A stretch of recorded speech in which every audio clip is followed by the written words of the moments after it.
That's all I do is worry.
Welcome to the 1 o'clock hour of Klingspor's Woodworking Shop, 21st Annual Woodworking Extravaganza. I am Mike Z.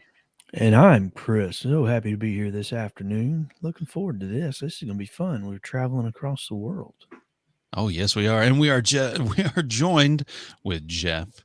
He is from the Walnut Log, and he's going to show us some pretty cool turning techniques and finishing techniques. Hey, everybody. Thanks for having me. Some of you may recognize me. My name is Jeff Hornung, and I am normally at this time of the year at the Klingspor Woodworking Extravaganza in the Nova booth, demonstrating Nova tools and techniques. Today, I'm actually in Morocco because we're going to be doing my Morocco blue design turn bowl. Actually, I'm in my own shop here in St. Louis, Missouri. Happy to be here, happy to be happy to be included and playing along. It's going to be a lot of fun. I was going to say, wouldn't it have been a shorter trip to go to North Carolina instead of Morocco? But you are dedicated to the art. I do what I have to do in order to make you guys look good. There you go. That's a lot of work to do that. To make I was just thinking the same thing. That's a chore. No. It's okay. It's okay. You're not recording this, right? No, not at all. Not at all. Right. Okay. All right. Well, do you guys need to do anything? You want me to just go ahead and jump in? I think you can just go ahead and jump in, and we'll cover whatever we need to later on. I'm not too worried about it. I'm excited to see this. So as much as people viewing at home are, I'm excited too. It should be fun. All right, I do have one question. Are the viewers able to comment during the live session? Yes, they are. Okay. All right, viewers. This is a live demonstration. Everything I'm doing will be done in real time. No recordings at all. We're going to break. We're going to actually run two sessions. First session is a turning demonstration. I'm going to do my Morocco blue bowl, which is going to be a lot of fun. Second half of the demonstration is going to be on finishing the finish. And we're going to talk about a bunch of finishing products and techniques and things. A lot of stuff that Klingspor carries, a couple of things that I carry, some stuff that you have to go get at the hardware store, but we're going to cover a lot of information in the second session as well. So make sure you stick around and hang out for the whole thing because it's going to be a lot of fun. We will take a 10-minute comfort break somewhere in the middle, just because I know myself and I will need to go be comfortable for a few minutes. Yeah, is what it is. They are recording the session. You will be able to come back and rewatch whatever. So if you got to bop out for a lunch date or something, tacos are good. Taco Thursday. If it's Taco Thursday where you are, go get some tacos and come back, and you'll be able to catch the recording at a later time. Cool thing is, though, since this is a live event, there's a chat box. It's over there, and you can type in questions in real time. I have a monitor in my shop. I've got the chat window open, and I'm going to rely on these two goofy guys to feed me questions in case I miss something. So if you have a question, please type it in and let me know. I will answer it in real time. Don't worry about interrupting. Treat this like a live demonstration. That's how I like to run it. Now, briefly about me, I've been wood turning over 9 years. Yeah, see, there's a whole bunch of chat things, right? Just popped up like magic. I've been wood turning 9 years. I've been doing it full time almost 6 years now. And I teach wood turning at an art school here in St. Louis. Plus, I'm a road demonstrator, and I've come out to the Klingspor show on what, 4 or 5 years in a row? East. Yeah. Yeah, at least. And I got to tell you, it is absolutely my favorite show. There's two events, and they're both October, November, and they're both high quality events. But I think not just because those guys are here watching me, but the Klingspor show really is my most favorite event of every year. And I'm really sad that we're not together for a second year in a row because of the stupid COVID stuff. But next best thing, do it live. So we're going to have some fun. So we have our first question. Yeah, we have our first question. Renee wants to know what type of wood am I using? For my Morocco blue piece, I've got a piece of maple, and we'll talk about this in just a minute. Give me your half a comment ahead of me. I'm gonna duck off camera real quick because I forgot to grab my sample piece. So, and Scotty Kershaw. Scotty is on chat, paying attention. Can you block him? Can you ban him from the program? We can mute him for a little while, if I'm not mistaken. Yeah, we can put him in timeout. Yeah, put him in timeout. Now, Scotty's a good guy, and I'm actually going to be going on vacation, leaving tomorrow, and we're heading to Albuquerque, and he's on my list of people to see in real time when we get there. So let's talk about what we're going to do today and get Mini-Me out of the corner. My Morocco blue. This is a design that I came up with. It's a lot of fun. It's not that complicated. Let's go to the overhead so you can see what I'm talking about. But it's colorful. It's textured. There's contrast. It's not as hard as you would think. And just by changing your base color, you can change the entire look of the piece. By changing your base color and the embellishing wax that you might use, you can change the overall feel of the piece. And there's a lot of things that you can do just playing with texture and color to create an interesting series of textures and contrasts that can elevate a relatively plain piece of wood and turn it into something pretty special. So I'll keep my sample pieces handy. We will talk about those a little bit later. But wood selection. Renee wanted to know what kind of wood we were using, and for the purpose of this demonstration, I'm using maple. I want as low figure as possible. This piece actually has a little extra figure that might give me some difficulty, so I've got a backup blank. Let me see if that's got a centered hole already, because if it does not. All right, so let's talk about centering. And wood selection. All right, wood selection. Because I'm doing texture and color, I intend to cover the entire piece of wood. You don't have to do that, but that is what I intend to do. Because for me, it's mine. I can do whatever I want. And because I like doing the color and embellishment, this is what I would prefer to do. Now, when I'm trying to pick a piece of wood to do this trick, I really want something as plain and as boring as possible. I prefer a kiln-dried maple, simply because it's going to have the lightest natural color to begin with. Because it's already been dried in a kiln, it's going to be the most stable that it can be. I want to turn this all in one session, and I really don't want it to warp after the fact if I can avoid it. Obviously, it's wood. It might warp anyway. I have no control over that.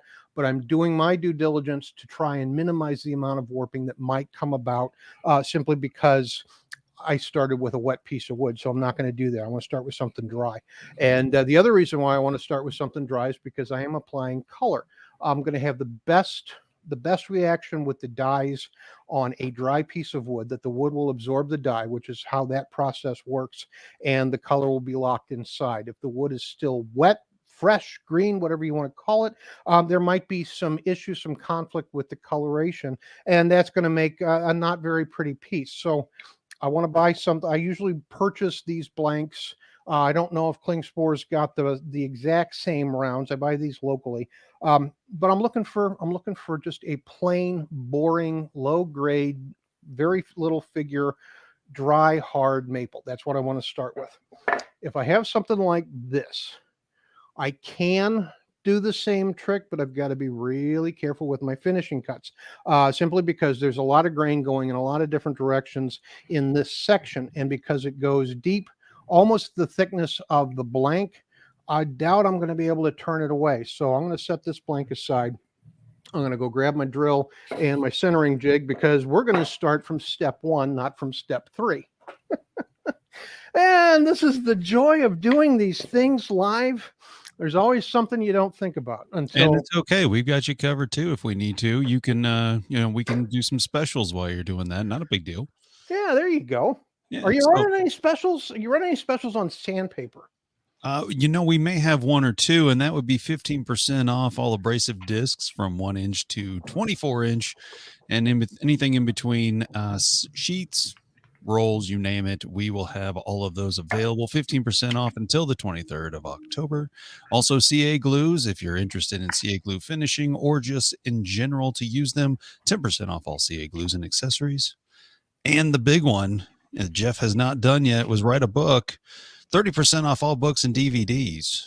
But he does have a DVD, by the way. It's awesome to watch. He does have a DVD. Yes, he does. But if you're interested in turning, want to learn more about different projects, as far as boxes, wizardry, pens, you name it, we have 30% off all books and DVDs. And we have some comments. We have hello from Northeast Georgia. Scott says, just bring the one to New Mexico. Oh, yeah, geez, I can read. Yeah, bring it to New Mexico. That's what I'm doing. And then Mr. Jerry Blakesley joins us. Good morning, Jerry. Glad you could join us, bud. All right, so for the setup for this project, I'm starting on a WormScrew. And if you've seen me at the live Klingspor event, you know I am a Nova dealer, Nova demonstrator. I'm using one of the brand new Nova ProTech chucks. This is an awesome piece of kit. Fun fact, I designed the jaws on the brand new ProTech chuck. So the brand new ProTech chuck jaws, yeah, that's me. I did that. Very and cool. They made them very well. It works very well. And when you buy the ProTech bundles, it comes with a WormScrew. It's one of the best WormScrews in the industry. And I want to take a minute to talk briefly about proper seating of the WormScrew on a Nova chuck. That there's a couple of things you might not realize. And let's zoom in here just a little bit so you can really see what I'm talking about. Obviously, that 1 hour time delay between Eastern and Central time has got me not 100% dialed in, but by the end of the first demo, I should be perfect. If you look at the Nova WormScrew, you can see that it has 4 flat spots with a radius in between. The reason why it's got 4 flat spots is because those flat spots register with the flat spots at the end of each jaw slider. If the jaw sliders make contact with the flat spots, it is physically impossible for the WormScrew to rotate in the chuck. If your WormScrew is rotating in the chuck, you do not have it seated properly. If it's a Nova screw, just go check it out. It's got these 4 flat spots and they register at the end of the sliders. Now, it also has a groove. This groove is where the jaws themselves close down into. So the jaws close into the groove like that, and that little ring will sit proud on the surface of the jaws when it's closed down and installed properly. So I've got my All I'm going to do is I'm going to put it in. And based on my experience, I know that looking at this, there's a little too much gap in the jaws. I know I'm not on the flat spots. So I'm going to loosen, I'm going to rotate until my chuck jaw closes down just a little bit more, snug it up. The ring is sitting proud on the surface. The jaws are in the grooves. The flats of the worm screw are making contact with the flats of the jaw sliders, and that isn't going anywhere. Make sure you put the worm screw into your chuck first. Do not put the worm screw into the blank first because you'll never be able to get it to seat properly. It's not possible. So that's the step on that. The only prep I did was I marked the center and I drilled a 5/16 inch hole. And I do this for both wet, dry, and everything in between simply because I'm okay, honestly, it's because I'm lazy and I don't want to go find the other size drill bit. The instructions give you two options for either wet or dry. Personally, I've never really found a need for a second drill bit. 5/16 works just fine. And I know you can buy those at Klingspor. I don't know if they're having any special on drill bits, but I know you can get a 5/16 bit because I've had to buy one at one of the shows because I didn't bring one myself. And yeah, always make sure that you take what you need to demo. And if you don't, always make sure you're demoing in a place that will sell you what you need. Right, Mike? You've come to the right place for that. All right. So I lock my spindle. I snug the blank up to the face of the jaws. Let's go back to the overhead. Okay, you can't see it, but there is no gap between the wood, the surface of the wood here, and the surface of my jaw.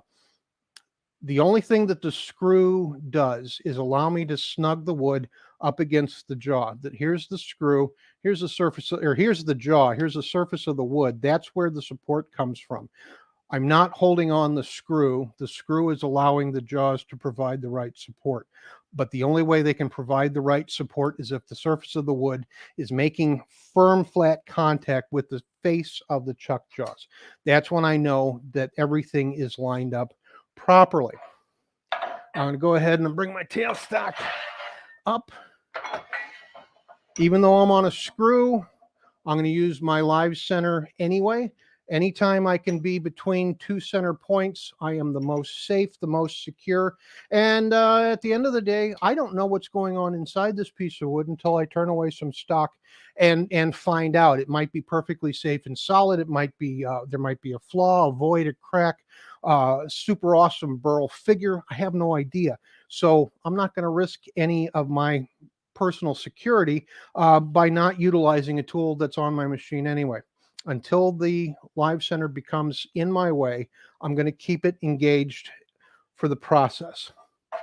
I've got my tool rest here because I need to turn the outside. We're only going to do the outside of the vessel today, but we will do the outside to completion, and that will give us a really nice finished piece.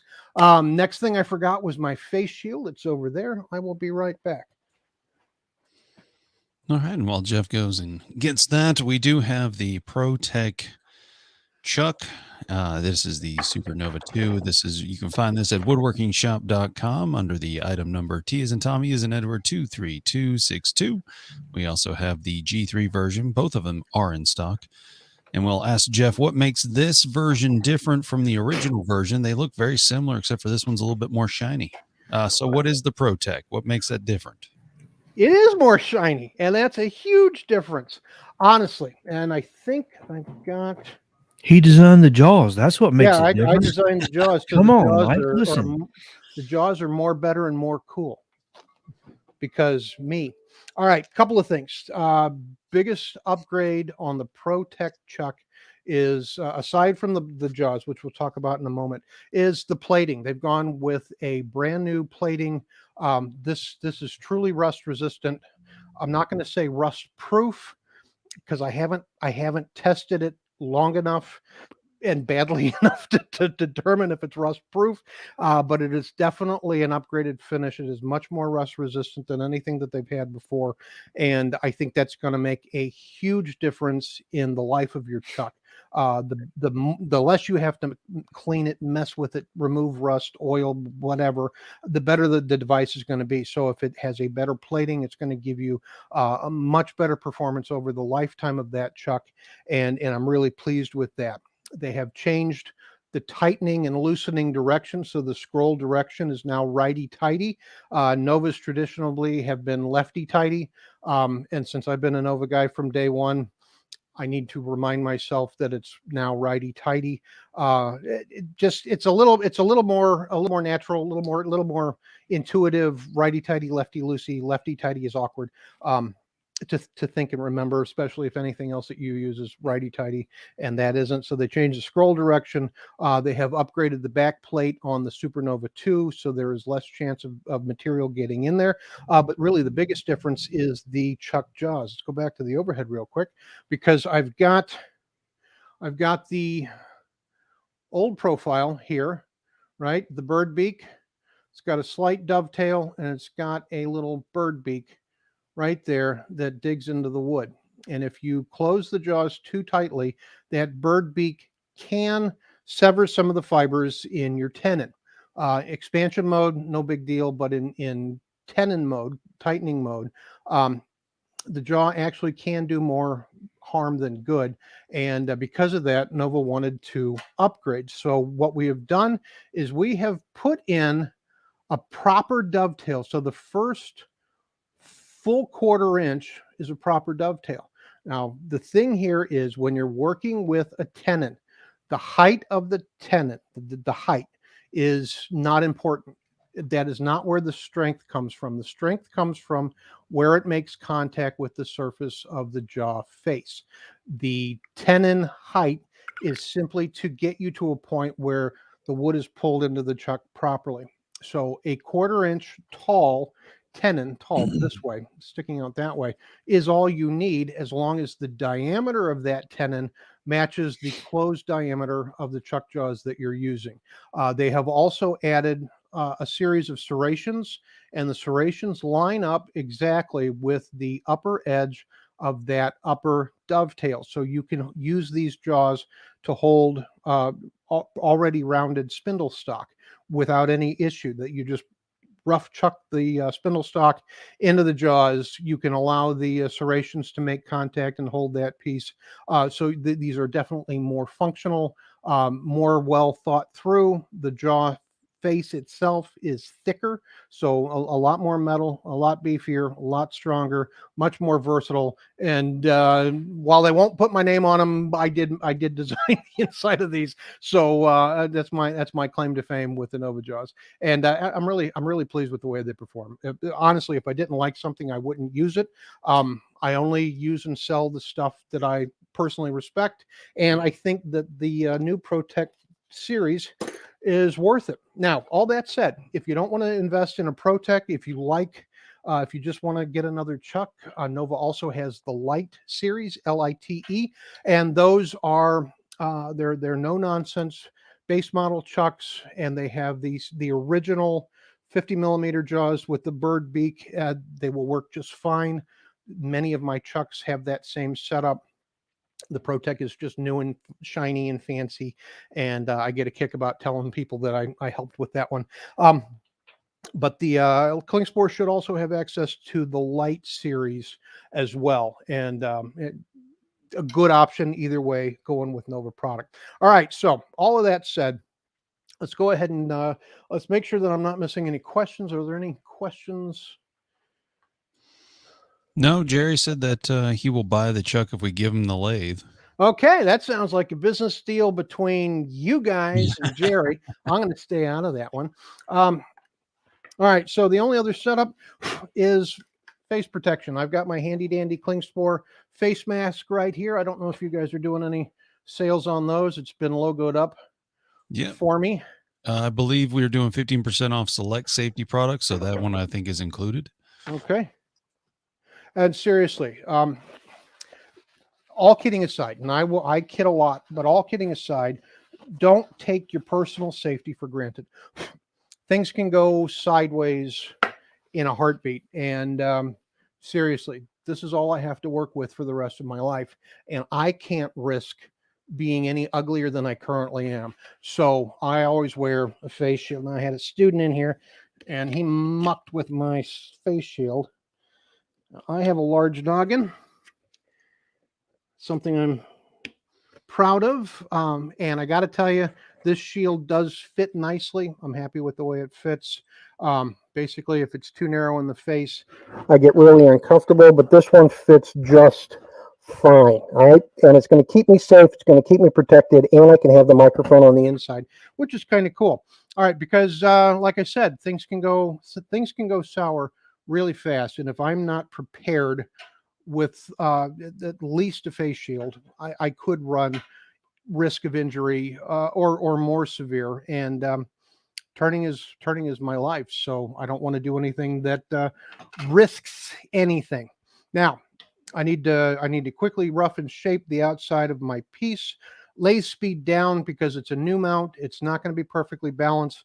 There's a little bit of flutter. I don't want to push my luck on anything. So I'm going to start with my speed down. I'm going to turn the speed up to a speed at which I'm comfortable.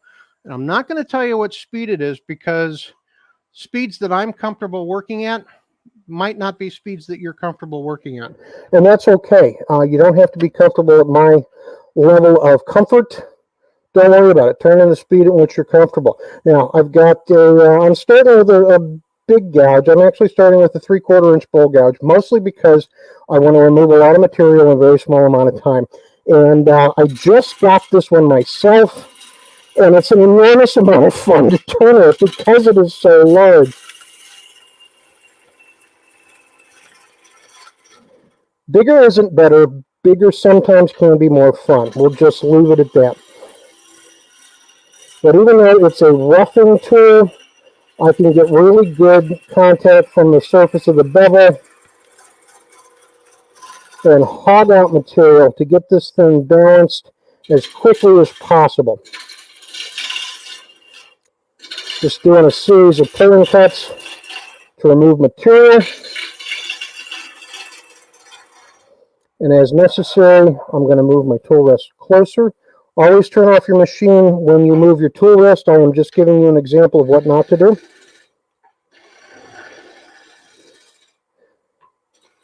Go back into a push and cut.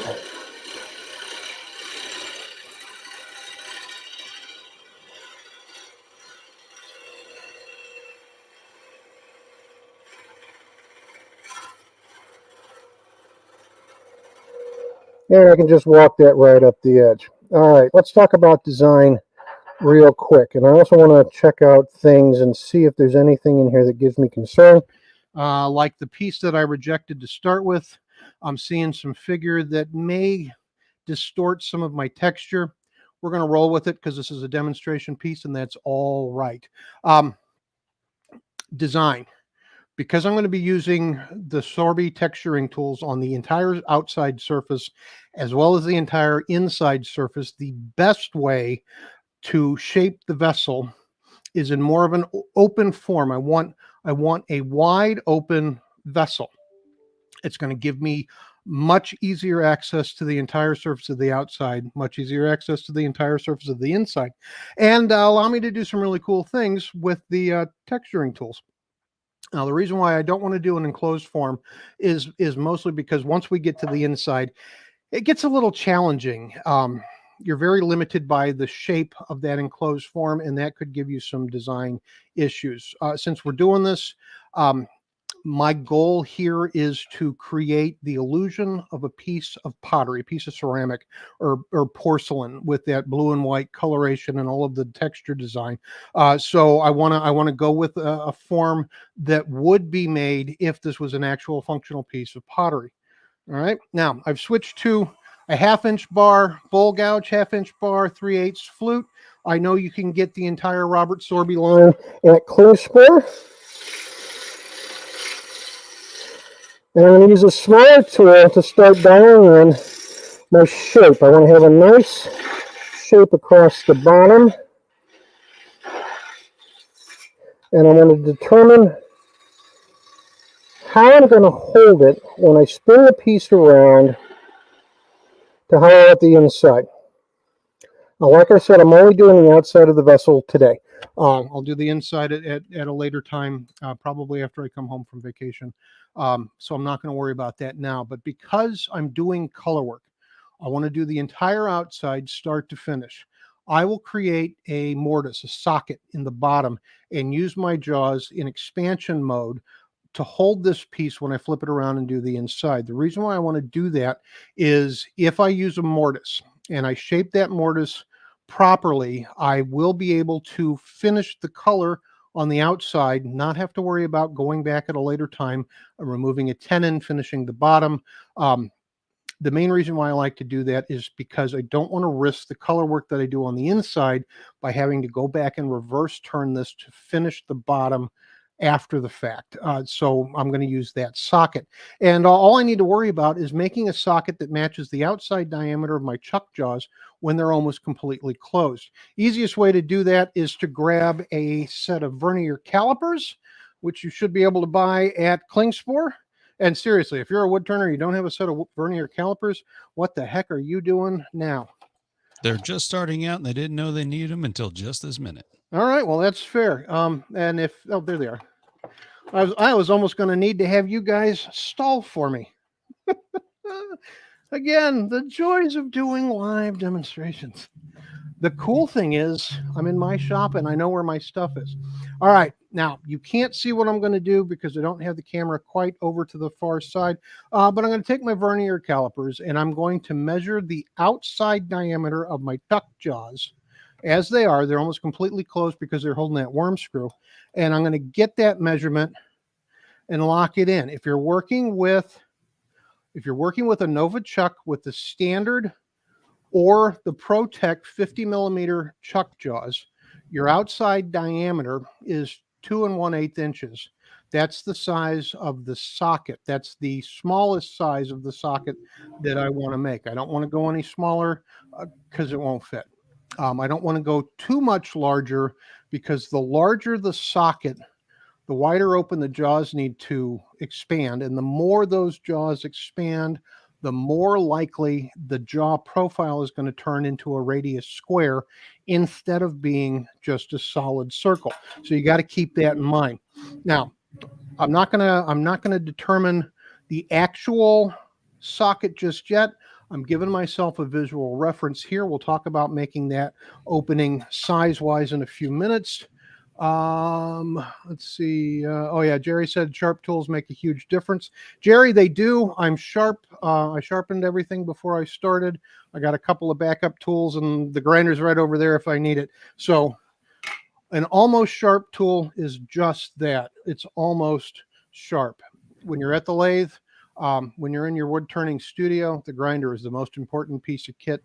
And you guys doing any sharpening equipment specials, grinders, one-way systems, anything in particular? I think maybe some of the one ways on sale, but for the most part on the power tools, no, unfortunately. Okay. Well, but I will say, do you find it to be that if you don't sharpen your tools, it's more dangerous because you'll find yourself pushing harder to make the cuts? Yes, that is absolutely accurate. When the tool is sharp, and this is in general, because the wood will dictate certain things. In general, if the tool is sharp, the process of cutting is going to be easier. The process of cutting is going to be more effortless. I shouldn't have to exert a lot of strength. If you've watched me demo ever before, you'll know that I say I'm lazy, and maybe I'm not, but it's funnier to say that I am. I don't want to exert any more effort than absolutely necessary on any topic just because I'm lazy. So that's true. But if I'm having to push the tool, that means I'm not working with a sharp tool. The machine is the machine levels the playing field. The machine does the hard work, the heavy lifting, the grunt stuff. All I need to do is work on design, shape, texture, color, and so forth, which means I need to sharpen my tools in my shop at least once per project. On a bowl, I might sharpen 2 or 3 times, maybe 4 times over the course of the project. If I'm working with maple, I run a risk of coming into pockets of silica. And if I come into a pocket of silica, that's going to dull my tool because I'm literally cutting stone. And the stone that will dull my high-speed steel down no matter what the quality. So I need to be able to sharpen my tools in real time in my shop. And if you don't have a grinder, if you don't have a sharpening system of some sort in your shop, go talk to the folks at Klingspor, because at the very least, I know that they have the one-way Wolverine systems available, and at the minimum, that will get you set up and taken care of. I have one over there. That's what I started learning on way back in the day. I continue to use it because it's an awesome system, and there just might be a discount. So you might want to go talk to them today or this weekend if you have not already purchased your sharpening setup. All right, back to design. I want to rough in the bottom. I want to kind of rough in where I'm going to have that recess. And I'm still working with the sharp tool. I can tell because I'm getting shavings. I'm not just getting chips and dust. But there's the curls. You can see I'm getting the curls. I've got some nice shavings coming off. I want to have a nice bottom on the bottom as opposed to having a nice bottom on the top. And I need to start paying attention to my shape and that there are no flat spots, no corners on the outside surface of this piece. So I'm going to change my orientation. I'm still roughing. I will come back in and do a final finishing cut to get the entire thing dialed in.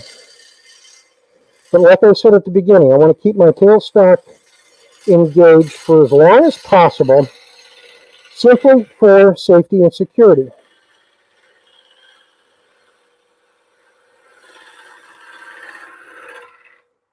All right, so I'm pretty happy with the rough form.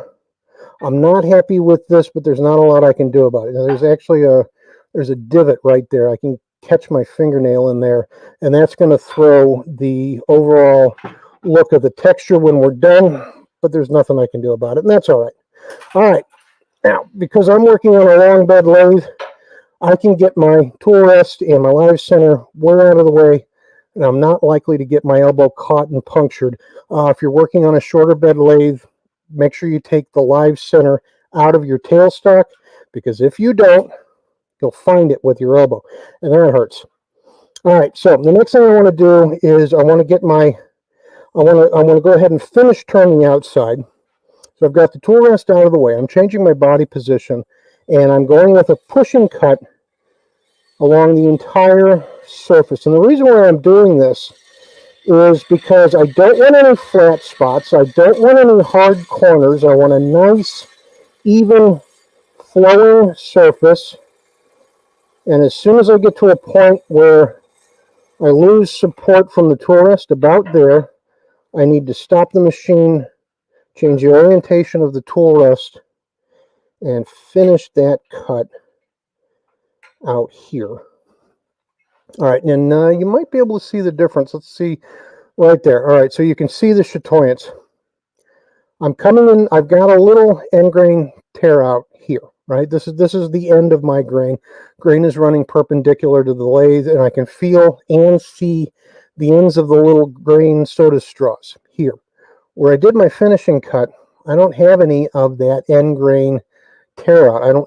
I can't feel or see any of the ends of the soda straws. And the reason why I don't have any tear out here is because I cut it away. I cannot sand away tear out. Even if I'm using Klingspor sandpaper, which is awesome, I can't sand away tear out because it's literally fibers torn out of the wood.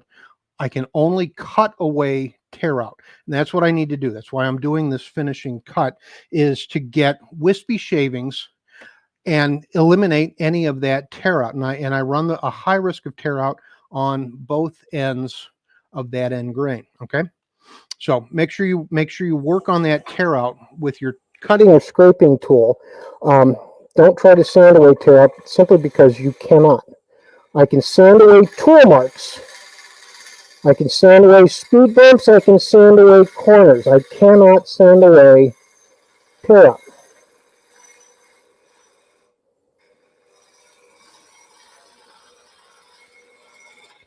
All right, and just like that, my general shape is as good as it needs to get for the time being. I'm going to hit this with some sandpaper real quick. You can see, yeah, right there. Okay, you can see some of these ridges. That's tool marks. but there is no tear out left on any of my end grain. I'm really pleased with that. Now, there are a couple of things that I could do to get rid of the ridges.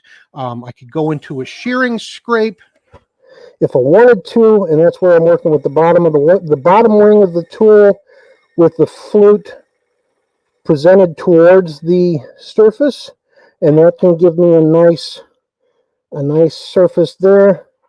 I can do it from either direction. I am not shaping, I am refining.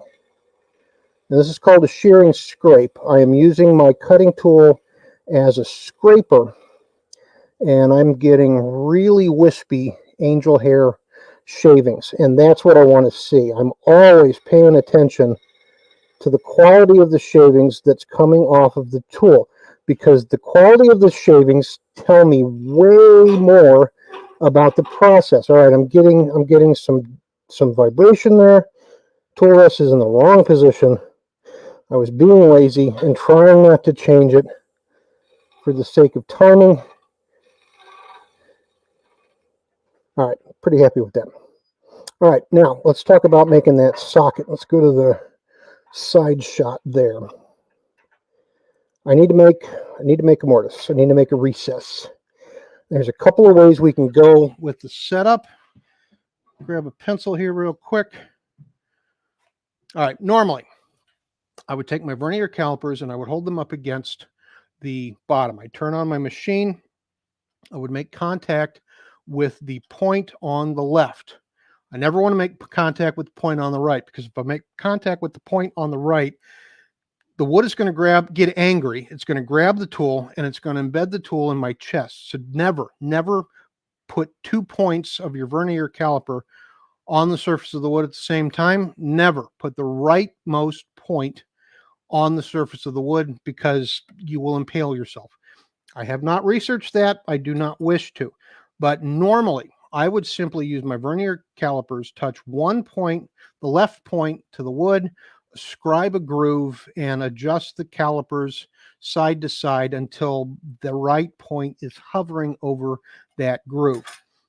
Easier way for somebody who's not comfortable with that process would be to take something like a pencil, turn on your machine, and make a series of rings across the surface.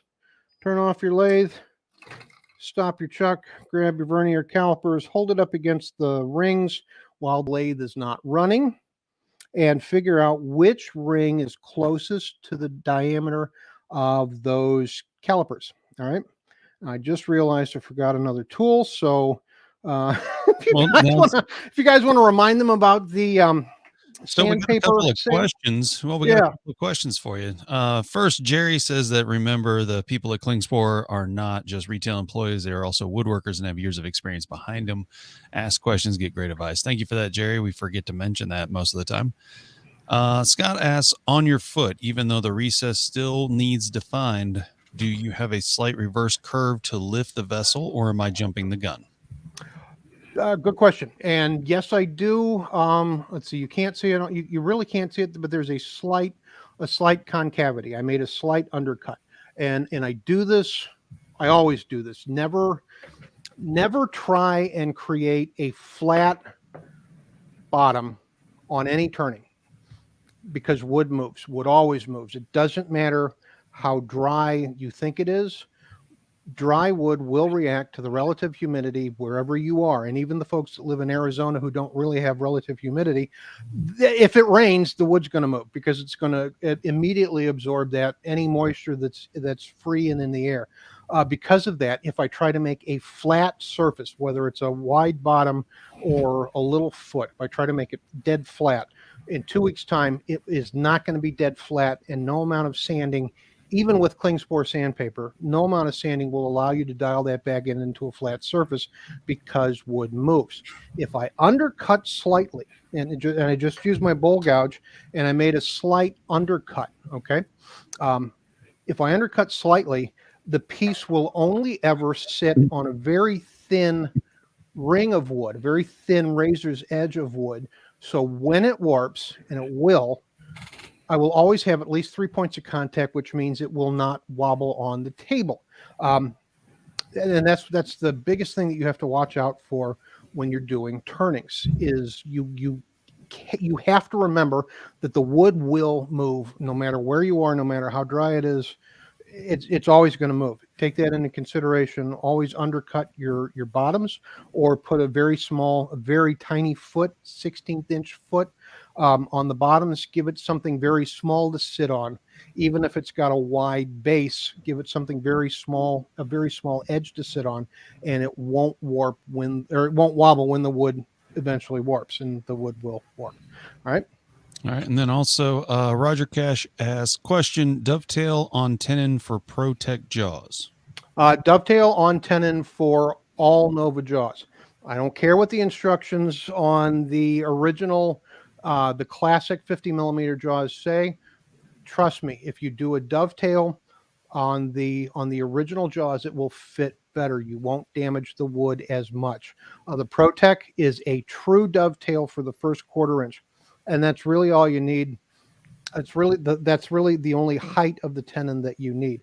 Now, if you're using the spigot part of the ProTech jaws to hold a straight cylinder, dovetail isn't necessary. But that's, like I said, that's for holding dowel type stock cylinders, things of that nature.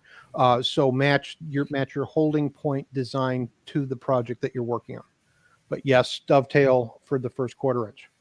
And then Scott also asks, your 3 completed pieces shown previously definitely show that the diameter can be variable.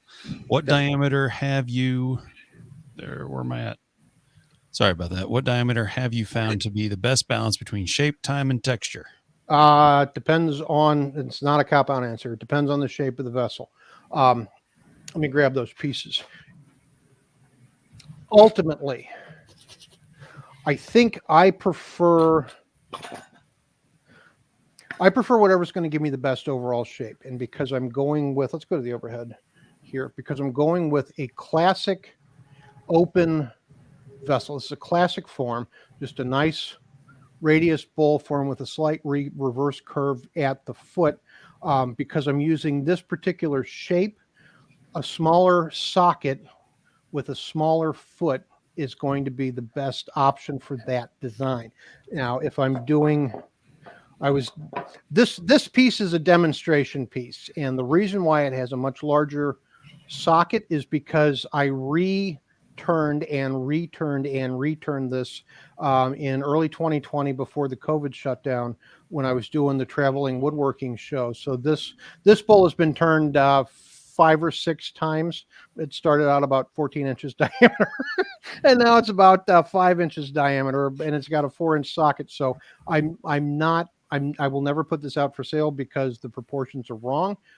It does kind of screw with my overall design. It's got more of a flower pot shape and less of a bowl shape because the foot is too wide for this diameter. So I would have been better off doing a smaller piece with a smaller tenon. And then this one, because it's a wider vessel, that's 8, 9, 10. It's at least 10 inches diameter.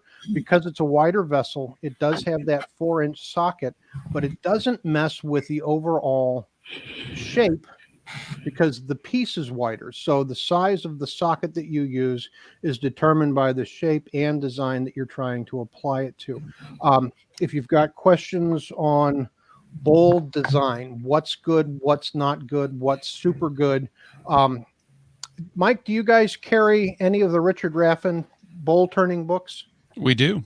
Okay, go to Klingspor and get one or all of the Richard Raffan books on bowl turnings, because what Richard has done has provided line silhouette drawings of different curves and shapes of various bowl and platter designs. And he tells you this one's poor, this one's good, and this one is excellent. But he tells you why. He explains it in a very, very simple and concise manner. Big thing with wood turning, if you want to advance and get better, you need to learn design, classic design as well. And the bowl books by Richard Raffan are an outstanding way to get the information that you need to make a well-proportioned vessel. And the other thing to keep in mind is bowls are round. Bowls have a curve. The reason why they have a curve is because they need to fit into the human hand. Most of us have 2 patterns built into our bodies that will tell you whether or not this has got a good curve. If it doesn't feel good, if it's not comfortable, if you don't think you can put a bunch of ice cream in the vessel and carry it safely from the kitchen counter to the couch in front of the TV, then it's not got the right shape. So use your hand as a pattern and make sure that the vessel feels good as a functional piece, but also check out those books by Richard Raffan and learn a little bit more about classic design, because that will take you very far. Okay, any other questions right now? Let's see, we had one more. I felt all alone on Facebook. Sorry about that. You're here now, Jerry. You're here now, and you're okay. You're with us, and we're friends. Anyway, all right. So if no more active questions, let's go back into the design process. I'm just going to go with iPro for now. Everything else I do from here on in is going to be relatively minimally invasive, and I'm not as likely to get hurt. But like I was saying before, I've got my vernier calipers, and let's change the camera there. Got my vernier calipers, and I'm lining them up and trying to figure out which pencil ring is the closest to the diameter that I need. So I'm going to start with that second ring, and just using a standard parting tool. I've just got an 1/8 inch parting tool. I'm going to go in and I'm going to make a parting cut straight in and make it a little bit wider. Stop and check. Calipers drop right down in there. I've got a little wiggle room. I do not want it any wider. All right. So no more than 1/4 inch deep. You don't need more if it's shaped properly. Now, because I'm lazy and I happen to have a parting tool in my hand, I would normally just run across this surface with my parting tool and get rid of all of the material in that socket. I could go back to my bowl gouge. I could turn that material away if I wanted to. No big deal. Eliminate the material in whatever way you find works best. I want to stop and I want to see if I've got any torn fibers, because a scraping tool may give me torn fibers and I might need to do something else. So there's a little torn fiber right where my pinky is pointing, right there. So an easy way for me to fix that would be put the bowl gouge down, pick up a standard detail spindle gouge. So I've got a much shallower flute. I've got a much steeper grind, and I've actually got a pointier point at the nose. I'm going to come in and use this in an awkward manner. I'm going to turn from the center towards the rim. But this will give me an excellent way to get a very clean surface across the bottom, because if I leave tear out, that tear out is going to pick up the contrasting wax and showcase the fact that I did not do my due diligence and I left torn fibers. Now, the bottom surface is good. I'm really happy with that. And since I'm working with jaws that have a dovetail profile on the outside, I need to make a dovetail profile on the inside of my socket. Easiest way for me to do that is to get a 3/8 inch square beading and parting tool. I put a slight angle on that beading and parting tool, turning it into a 3/8 inch square skew. All right, it's just a square bar that I put a skew angle on, and I can use that to create my dovetail. And the dovetail is important, and because I made a radius surface on the inside, I need to go back across and get rid of all that material that I left. So this is a user error. I should have done it right the first time. All right. So pretty happy with that. I've got a little torn fiber once again, but I'm not going to worry about it now. Thing I need to focus on is making sure that the corner at the base of that dovetail is clean. I don't want any junk or gunk or fibers left in there, because that junk and gunk and extra fibers can screw up how my chuck works with that tenon. All right, so I've got a good dovetail, I've got a good clean corner, I've got a flat surface that my jaw face will register on, and I'm ready to start thinking about designing or putting in my texture, which needs to be next. But before I do that, I want to make sure that this is undercut, and I don't think it's undercut enough. I want to undercut my foot like so, and I want to soften the leading edge of my mortise socket, simply because even though that's my holding point, that is also going to be the finished surface for this piece when it's done. I will take one of my texturing tools and I'll put some texture in that slide undercut, and I will incorporate that mortise into the overall design. So it really won't look like it's a holding point. It'll look like it's part of my design. And we need to sand. We need to talk about sanding real quick. All right, Mike, what is your best 2-inch sanding discs? Well, there isn't a best for all applications. For turning, depends on if you need aggressive. Wrong answer. These are the best. You see, they say Klingspor right there. Oh, that's it. Yeah, there you go. Yeah, the ones that say Klingspor help. The ones from Klingspor are the best. Now, sanding. Oh, we're gonna have some fun talking about this. This always gets a chuckle. Hand sanding is okay if you have to. Sanding with something like a Robert Sorby analog sanding stick is better because the lathe is involved in the sanding process. And I'm wandering around my shop grabbing more things. So if you're at Klingspor, you can go pick up one of the handy dandy Robert Sorby sanders. Right, sander on a stick. It's got a Velcro head. This rotates. You can change the angle. You can utilize this with your sanding, and it will do an outstanding job as a power sanding device. This is definitely better than hand sanding, because as the piece goes round and round, the sanding pad also goes round and round. You can see right there that the rotation of the wood will rotate the sanding pad. Key here is if you're applying too much pressure, the sanding pad will stop rotating. You run the risk of heating up the edge of your Velcro, which will melt the Velcro. I have researched this, but you should be able to get replacement sanding heads from Klingspor if you screw it up, like I have a tendency to do. Now, my preferred method is power sanding, and I just have it's just another Velcro type sanding pad. This one is chuckable in any type of drill driver device. Now I'm gonna break away from Klingspor products for just a moment, because this is not a Klingspor product. Let me go ahead and mute you real quick. I'm just kidding. Go ahead. No, leave it live, because this is funny, and it's also fairly effective. All right, you guys have close quarter drills. Mm-hmm. Okay, buy a close quarter drill from Klingspor, simply because it's better. I have one of the high-end Chicago Electric from Harbor Freight versions of close quarter drill. The close quarter drill is better because the drill itself is actually lighter than a standard corded drill. It's a little bit easier to manipulate as a sanding device. So a close quarter drill, that little right angle L-shaped drill, is going to give you the best comfort level when you're sanding. Thing about the Chicago Electric is the Harbor Freight is because it is such a low quality tool to begin with.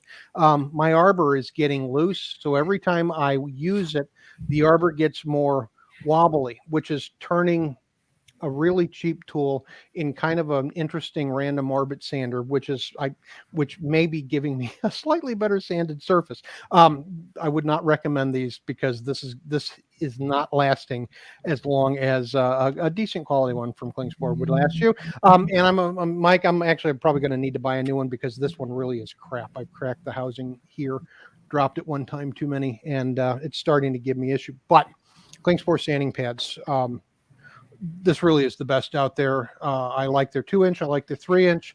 I like their Kling Net. I've used that a number of times. That stuff's great for acrylic. And the reason why I like the Velcro pads is because I can quickly go from grit to grit to grit without spending a bunch of time and effort redoing chucking pads, unchucking pads, whatnot. start at a grit that will do the job that you need it to do. And if you need to start at 80 grit, start at 80 grit. There's nothing wrong with starting with 80 grit Klingspor sandpaper. It's magic. If you need to start at a more aggressive grit than 80 grit, go back to your turning tools, because you need to spend more time with your tools. When you're turning, you should not need to sand heavier than 80 grit. 60 grit, that's a texturing tool. 36 grit, it's like dragging your piece on the driveway in outside, and it's not going to give you a really good surface. 80 grit should be where you start. Don't skip your grits. It doesn't cost that much to go 80, 120, 180, 220, 320, 400, 600. It doesn't cost that much. Do it. Don't skip grits. You'll get better performance out of your sandpaper. You'll end up spending less time sanding. You'll end up spending less money on sandpaper by using all of the grits in order every single time. If you've got a lathe that will run in reverse, that's also a good, helpful thing. Now, I'm starting with 120, and I'm only going to do 120 to get rid of the speed bumps because it's a demonstration piece. But normally, I would go up to 320 to 400, depending on the surface of the wood.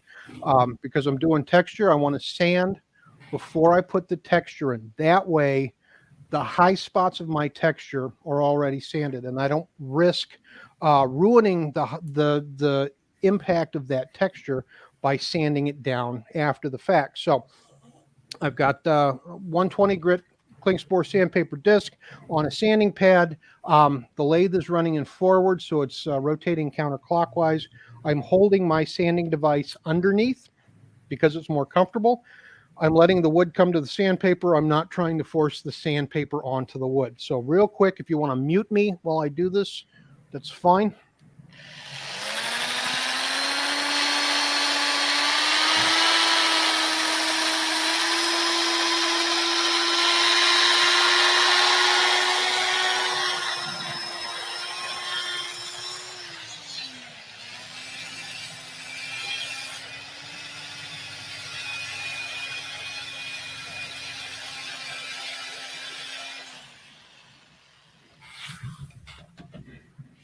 We do have a question, though. Okay. And I didn't mute you because I wanted everyone to hear the precision in those gears as they were pretty much trying to not explode.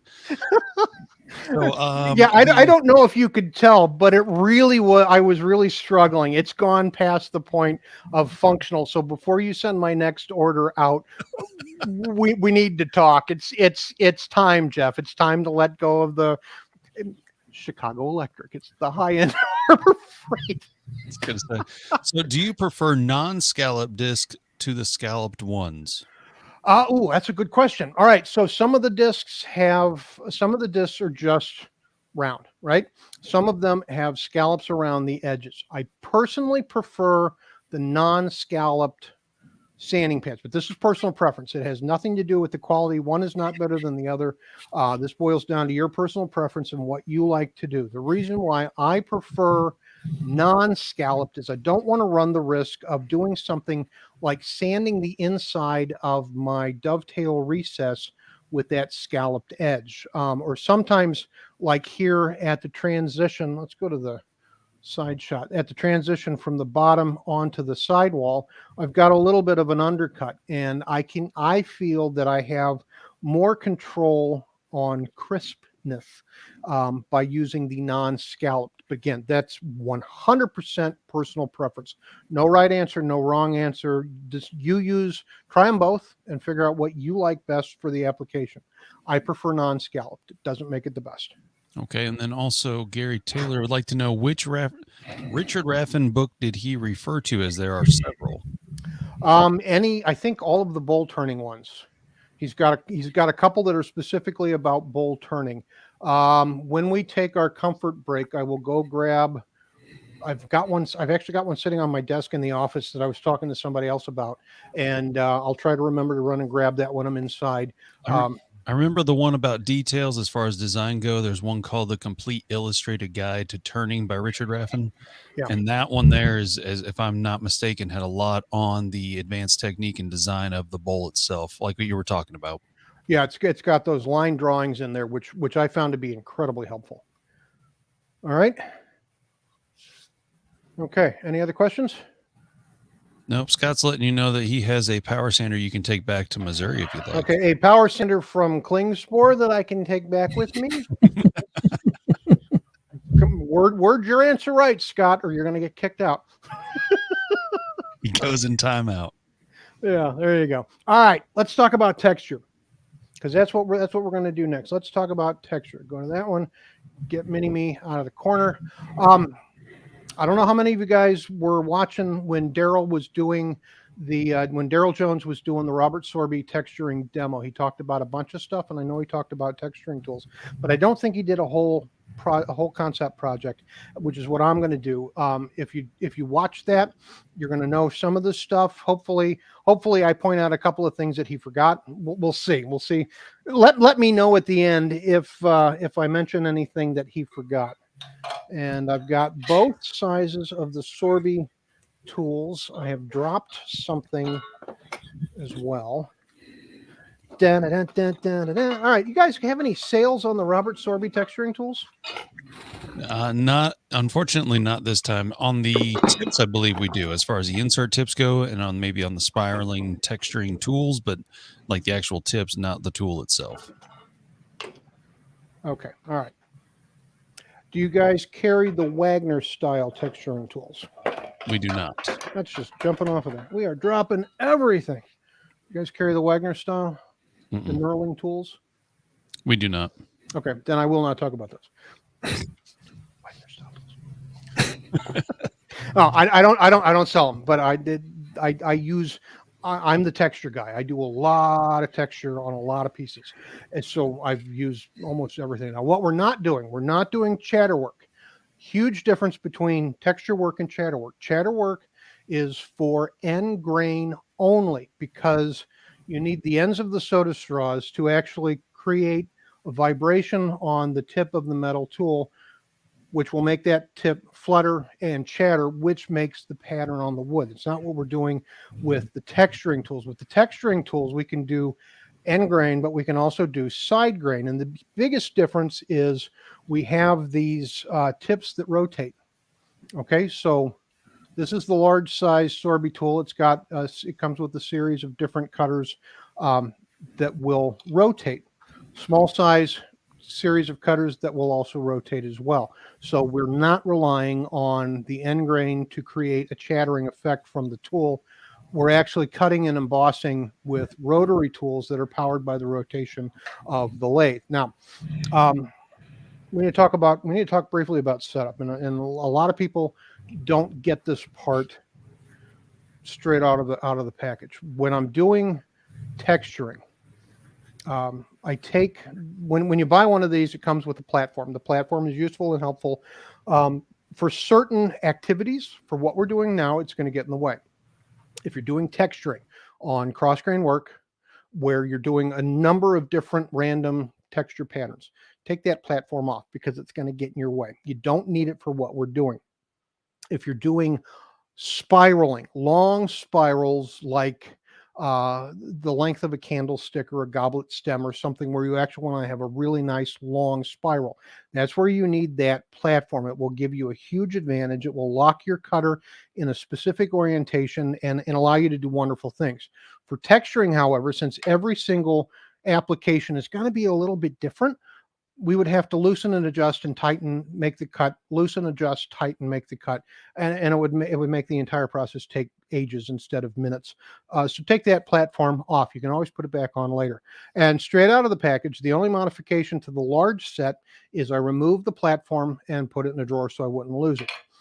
The small set we need to talk about. And the reason why is because unlike the large set, the small set, there's no bearing in that cutter wheel. There is a bearing. You can see it right there, that shiny circle right there. There's a bearing in here. So this is basically a sharp, pointy fidget spinner on a stick. And it will go around nicely because there's a bearing in there. On the small tool, there is no bearing. The cutter is too small. They could not get a bearing in there without completely redesigning everything. It is on a brass screw pin. So this brass pin runs through there. It is the axle that the cutter wheel rotates around. When you get this and take it out of the package, The bevel of the cutter, there's a bevel right there. The bevel of the cutter is on the same side as that screw. If you're only using it for long spirals, it's okay. If you're using it as a texturing tool like we're going to do now, it's going to cause a problem, because if the bevel and the bearing are on the same side, and we want that bevel to be on the left side of the tool as we work our way around the piece, if the screw bushing is also on the left-hand side, one, it's going to get in the way. We're not going to be able to get as much difference in our texturing patterns because that brass screw is going to get in the way. The other thing is, if the head of the screw is on the left-hand side, as that cutter goes round and round, that screw is going to loosen. Okay, I hope we have some cackling going here. If that screw loosens too much, it's going to come out. And if it comes out, that wheel's going to fall off. And when it falls off, it's going to land in a pile of shavings underneath the lathe. Cool thing is, the wheel is made of a metal that is magnetic, and we can use a magnet on a stick to find it. The bad thing is, brass is not magnetic, and I cannot find that with a magnet on a stick. So I'm going to have to be down on my hands and knees with a flashlight, sifting through all of the shavings, finding that stupid brass screw. I researched that once. I don't ever want to have to do it again. And I don't want you to do it because it's a pain in the butt. So the only change to the setup is, when you get this, take it out of the package, take the platform off, take the cutter off, reverse the cutter. This way, the bevel of the cutter is on the left, the brass screw is on the right. So as it rotates during texturing, the screw will naturally tighten and the tool will not fall apart. Because the large set has a bearing, it can't loosen, it will not tighten, it stays exactly the way it needs to be. So that's not an issue. Now, when we're using a texturing tool, speed is important. Sorby instructions say to run the small tool at about 500 RPM. I fully agree with that. And right now my lathe is set to 500 RPM. The large tool, however, the instructions say to run the large tool at about 900 RPM. I disagree with that vehemently, because while 900 RPM might be fine right in the center, might be fine on the outside of a spindle piece, if we're doing the outside of something that's progressively getting larger, or changing diameter across the length of the project, that speed is going to end up being too fast. And the way you can tell if your machine is running too fast is if your pattern is skipping, if it's muddy, if it's over imprinting itself. Geometry is involved, and I can't really explain it beyond that. Run the large tool, start it out no higher than 800 RPM in the center, and as you work your way out to the outside diameter, continue to slow it down. I've just gotten in the habit of running this at 700 RPM the entire time, and running this at 500 RPM as instructed by Sorby, and I feel that gives me a much cleaner overall pattern across the board. So basically, if your texture is muddy, if you're getting over imprinting, make sure you slow your machine down, because your machine is simply running too fast. Now, when I'm texturing, I want that bevel on the left-hand side. I can be anywhere from dead perpendicular to slightly beyond a 45-degree angle. I can have the orientation of my cutter anywhere from straight up and down, north and south, to about I don't know, 9:30 or so, halfway between 9 and 10 on the clock. Anything beyond that, anything close to 180 degrees, you're not going to get any rotation. So it needs to be less than 180 degrees this way. But you can go anywhere from straight up and down to almost 180 degrees this way. And every time you change that position, it will change the overall effect of the cutter. People ask me, well, how do I know what patterns I'm going to get? The only answer is I don't know, but I really don't care. I have a general idea of what they're probably going to be, but it's an entire process of discovery every single time I use these tools. It's not going to be identical. I can't make it identical, and I'm good with that. I'm good with not making it identical. Tool rest height. I want the tool rest at a height that puts the widest point of the tool. So the center of the tool along the shaft of the tool, the widest point of the tool is at spindle center for my piece, small or large, doesn't matter. That's going to give me the most amount of control. If I'm not on the widest axis of the cutter at the widest axis of my workpiece, the tool's going to kick backwards. That's the only thing that it's going to do is backwards. If you're prepared for that, it's going to minimize or prevent it. So I'm going to always make my approaches assuming that the tool's going to kick back on me. So I'm prepared to catch it before it lets go. That will keep me from really making a mess of my texture.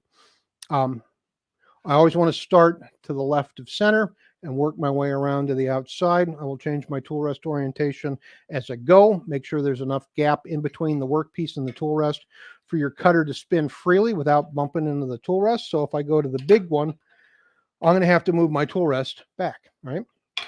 Now let's go to that shot so you can see what I'm doing.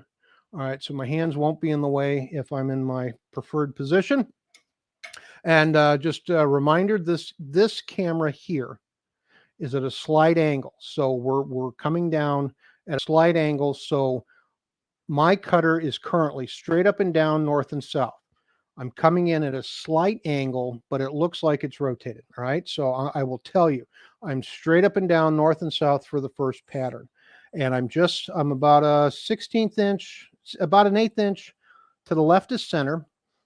I'm going to press and hold against the surface of the wood. Lathe is running at 500 RPM, and I'm going to hold it as long as it takes for me to see the wood change and emboss, which means 30 seconds may or may not be enough. Singing happy birthday twice may or may not be enough. I need to watch the wood, not count, not watch the clock. I need to watch and see the wood evolve, because you'll be able to see it. And that's when I know when I'm done. Most people who have trouble with these tools simply don't hold it against the surface of the wood long enough to develop a good deep pattern, right? Which is going to be about there. The wood stopped turning, but I held it in contact the entire time. Let's zoom in just a little bit. It's going to get blurry the closer it gets, but you can see I've got kind of a little floral motif going there. And that was simply straight up and down, slight angle. And I press and held while watching this side of the wood. I pressed it and I held it until I could see that the wood was not changing any further. That's how you know when you're done. Now, second pattern, I'm also straight up and down. I'm going to press in dead perpendicular to the surface. I'm about a 1/16 of an inch to the left of that first pattern. I'm just going to press and hold, right? Press and hold. I'm watching the wood, watching the wood, watching the wood, looking at the camera, watching the wood. All right, when it looks like it's not changing anymore, I'm going to disengage, stop and check my work. All right, so now I've got a second pattern around that first pattern. That's awesome. That's a great start, but it's not defined. And if I continue doing this across the surface of the wood, everything's going to get blurry and jumbled. So the best way to highlight what you're doing with the texture is to use some kind of point tool. And this is a diamond point carbide. Hey, Mike, what kind of diamond point carbides does Klingspor sell? We have both the Rikon as well as the Sorby. Okay. Oh, and then also Easy Wood tool, but Easy Wood is indexed for Easy Wood. Right. Now I'm not using any of those, but I won't mention what I'm using. The only thing is, when you buy your diamond point tools, most of the stock cutters don't come to a point. They have a slight radius, including the Easy Wood tools. You can buy a replacement diamond point cutter, and Klingspor might actually carry some of these. You can buy an upgraded diamond point cutter that actually comes to a point, and this is going to be your best bet for doing what I'm going to do next, simply because I don't want to make a big groove. I need a groove, but I don't want it to be very wide. I want my texture to be the highlight. I want the groove to simply frame the texture as I go along. So if you're going to use a carbide with a diamond point, make sure that diamond point actually comes to a point, that it doesn't have a slight radius at the end, or you might run the risk of having grooves that are just too wide. Downside to a proper diamond point carbide, that is wicked sharp and it will cut you bad. I've researched it. Be really careful. Don't drag it across your person because it will it will do damage. All right. But all I'm going to do is I'm going to use that diamond point carbide and I'm going to press it up against the surface and I'm simply going to put a groove in between each of my patterns, maybe a second one on the outside. All right. And just by doing that, I have framed and highlighted the texturing work that I just did. Okay. If you don't put in a visual break, a frame, your texture is going to just get muddy and blurry and run in together, and it's not going to be pretty, which just kind of wastes your time. If you do something as simple as using a point tool of some sort and creating a line, you're creating a visual break, framing the work that you're doing, and it works out really good. All right, now we're going to texture the rest of the outside surface. I'm going to start moving a little bit faster because I'm talking too much. Scotty, shut up. I'm talking too much. All right, so the next pattern, I am dead perpendicular to the surface. I've got my cutter at about a 45-degree angle, about a 1/16 inch to the left of that second groove. I'm going to press and hold. I'm watching the wood on the far side. I'm watching it evolve. I'm just holding it in one spot. I'm not moving. And as soon as it's done, I'm going to go back to my point tool. I'll put a little groove on the outside of that. Stop, check my work. I've got a neat spirally pattern that is framed, and the center boss of my recess is now done. What I don't want to do is I do not want to put any texture where my chuck jaws need to sit. So because I'm using the thinner Protect jaws, I don't need that much real estate left plain.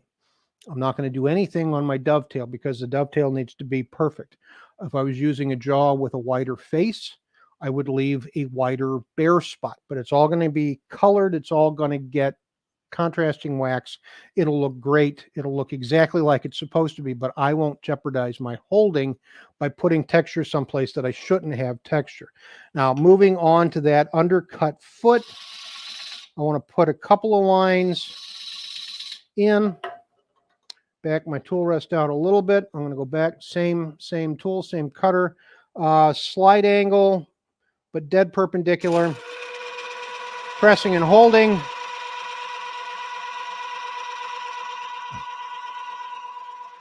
Watching the wood evolve on the outside, and when I'm done, the foot is now textured and incorporated into the overall design of the piece. Now I need to start working my way up the outside. I'm going to start again. I'm going to start with that point tool. I want to line. Again, I'm going to grab that small Sorby spiraling tool, straight up and down, straight in. But because I'm working on a reverse curve of the piece, I've got my tool perpendicular to the surface that I'm going to be applying texture to. Press and hold, watching the pattern evolve. I'm going to back it out and I'm going to do the exact same thing again.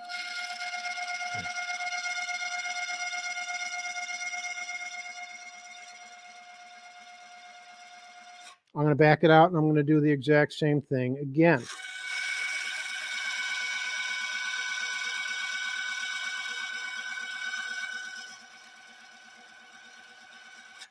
And I'm going to grab my point tool. I want to line on the outside and I want to line in between each of those patterns. All right, and you really can't see this, but there's a definite difference in the pattern as I progressed, even though I didn't change the orientation of the tool, and that is simply because I was working on a wider diameter, which changes the rate, the speed at which the cutting wheel goes around, which is going to affect the pattern. So everything is a variable that will affect how these things work. But you can get dozens and dozens of patterns out of each of the cutters just by changing the orientation. It doesn't make a whole lot of difference. That's really why you can't dial in doing the exact same thing every single time. And because I sell my finished pieces like this, I try to make my customers understand that I have no control. I really don't have much control over the finished look. It will be, everyone will be similar, but if anybody wants a matched pair, I tell them that simply is not possible. All right, now I'm going to the large Sorby tool, and it's used exactly the same way. I have sped up my lathe to 700 RPM. I'm moving my tool rest back, and I'm going to press and hold just like I did with the small one. Press and hold.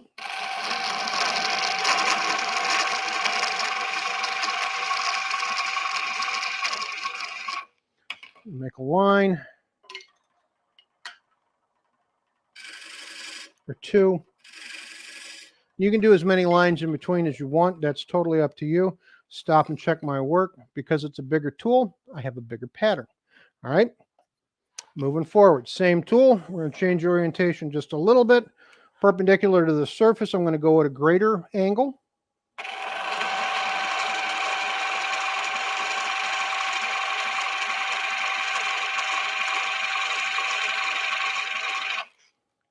Stop and make a line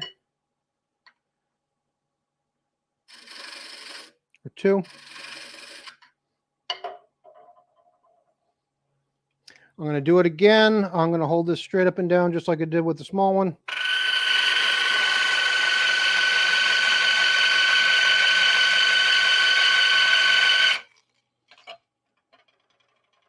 Make a line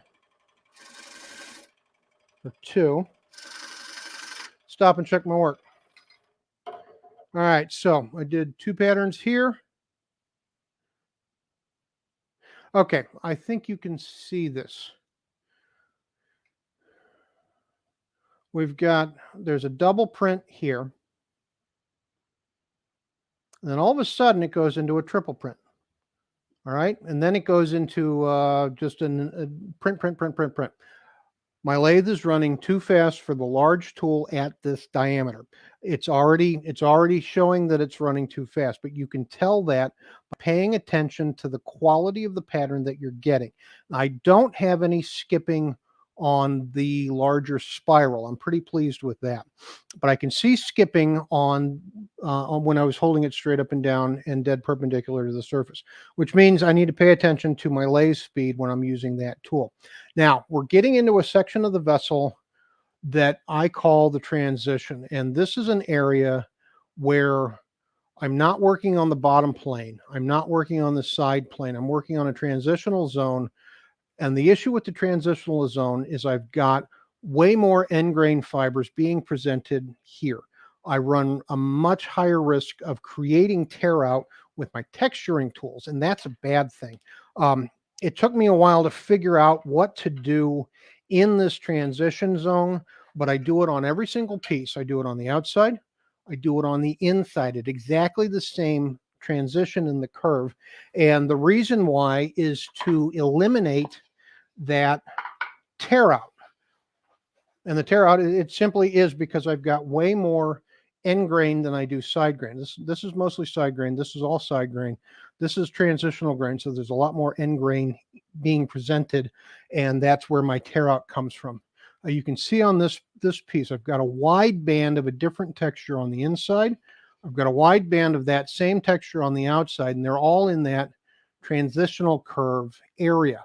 And I do that to either eliminate the possibility of tear out or to hide the fact that there is tear out.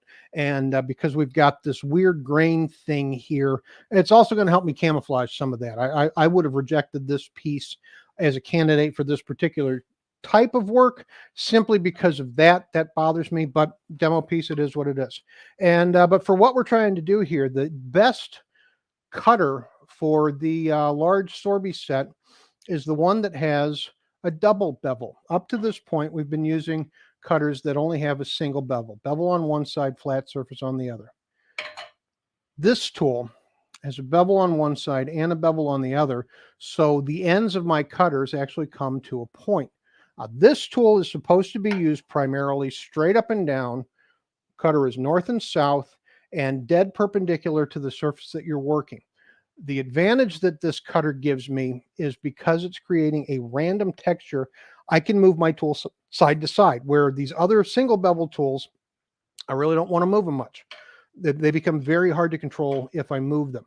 The double bevel cutter will allow me to move the tool side to side as long as I maintain that north-south orientation and give me a lot of good random texture. Let's move that camera out just a little bit and zoom in just a touch. It'll give me a lot of random texture across a very wide element. So here's my funky spot.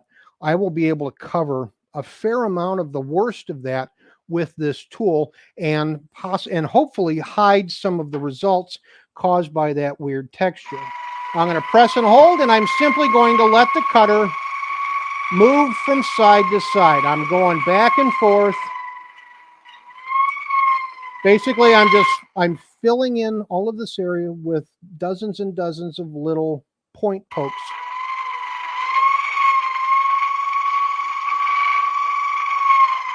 I'm purposely creating an orange peel effect, all right? But that orange peel effect will prevent me from having tear out, and it will help minimize some of the funkiness caused by this issue. Now there's a big crack right there and a big divot right there, and those are going to highlight with the contrasting wax at the end. There's not a lot I can do about it. It is what it is. But with this tool, I can stop, I can start, I can go back in, I can add more. The other tools, it's pretty much a one and done. I really can't go back in, but with the double bevel tool, I can absolutely go back in and provide more texture. So that gives me a huge advantage on some questionable areas. Now I still want to do my line or two as my boundary. And I'm going to go ahead and I'm going to grab that double bevel tool again, because I can just press and hold it without moving it side to side and get an interesting texture effect that way as well.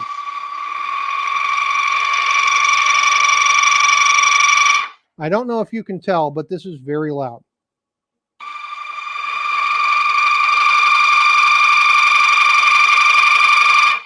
Memorex commercials and people's glasses breaking across the country as they watch the demo.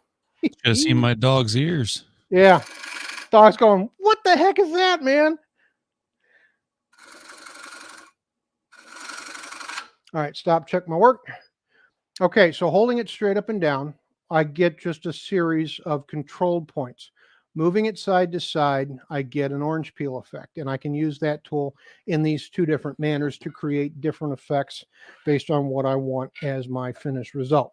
Now, I'm going to go back to that first large Sorby. And like I said, when you buy the set, they come with like 4 different cutters. You've got the double bevel and at least 3 of the single bevel cutters as part of your set with a handle. And you can get that at Klingspor pretty much all the time because it's a standard Sorby tool. Now, I'm going to show you how to use this tool and move it. I want to move this camera out just a little bit more so that you can see my hand. Because what I'm going to do is I'm going to use this as a spiraling tool now. So I want my bevel facing up.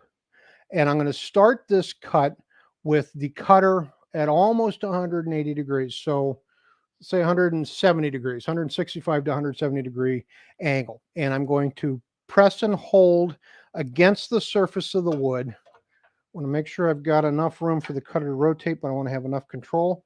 And I'm going to start that cut with the handle held high. You can see Mini-Me in the corner. I've got that handle held high because I'm going to come in from underneath. I'm not starting parallel. I'm starting with the handle elevated, slight angle.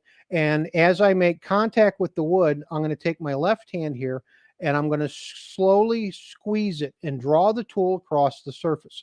I'm not moving my arms. I'm not leaning my body. I need the control of very minute movements. And the best way I found to do that is to simply squeeze my hand closed and draw that tool across the surface. I have to have control with a long spiral with these tools. And this is the best way I've found to maintain that control. So I'm coming in, the handle is elevated, making contact from underneath, and I'm just going to very slowly squeeze my hand and draw that tool across the surface. Now, if I don't move it, I can go back and forth. If I don't change anything with the orientation, I can go left and right with this tool.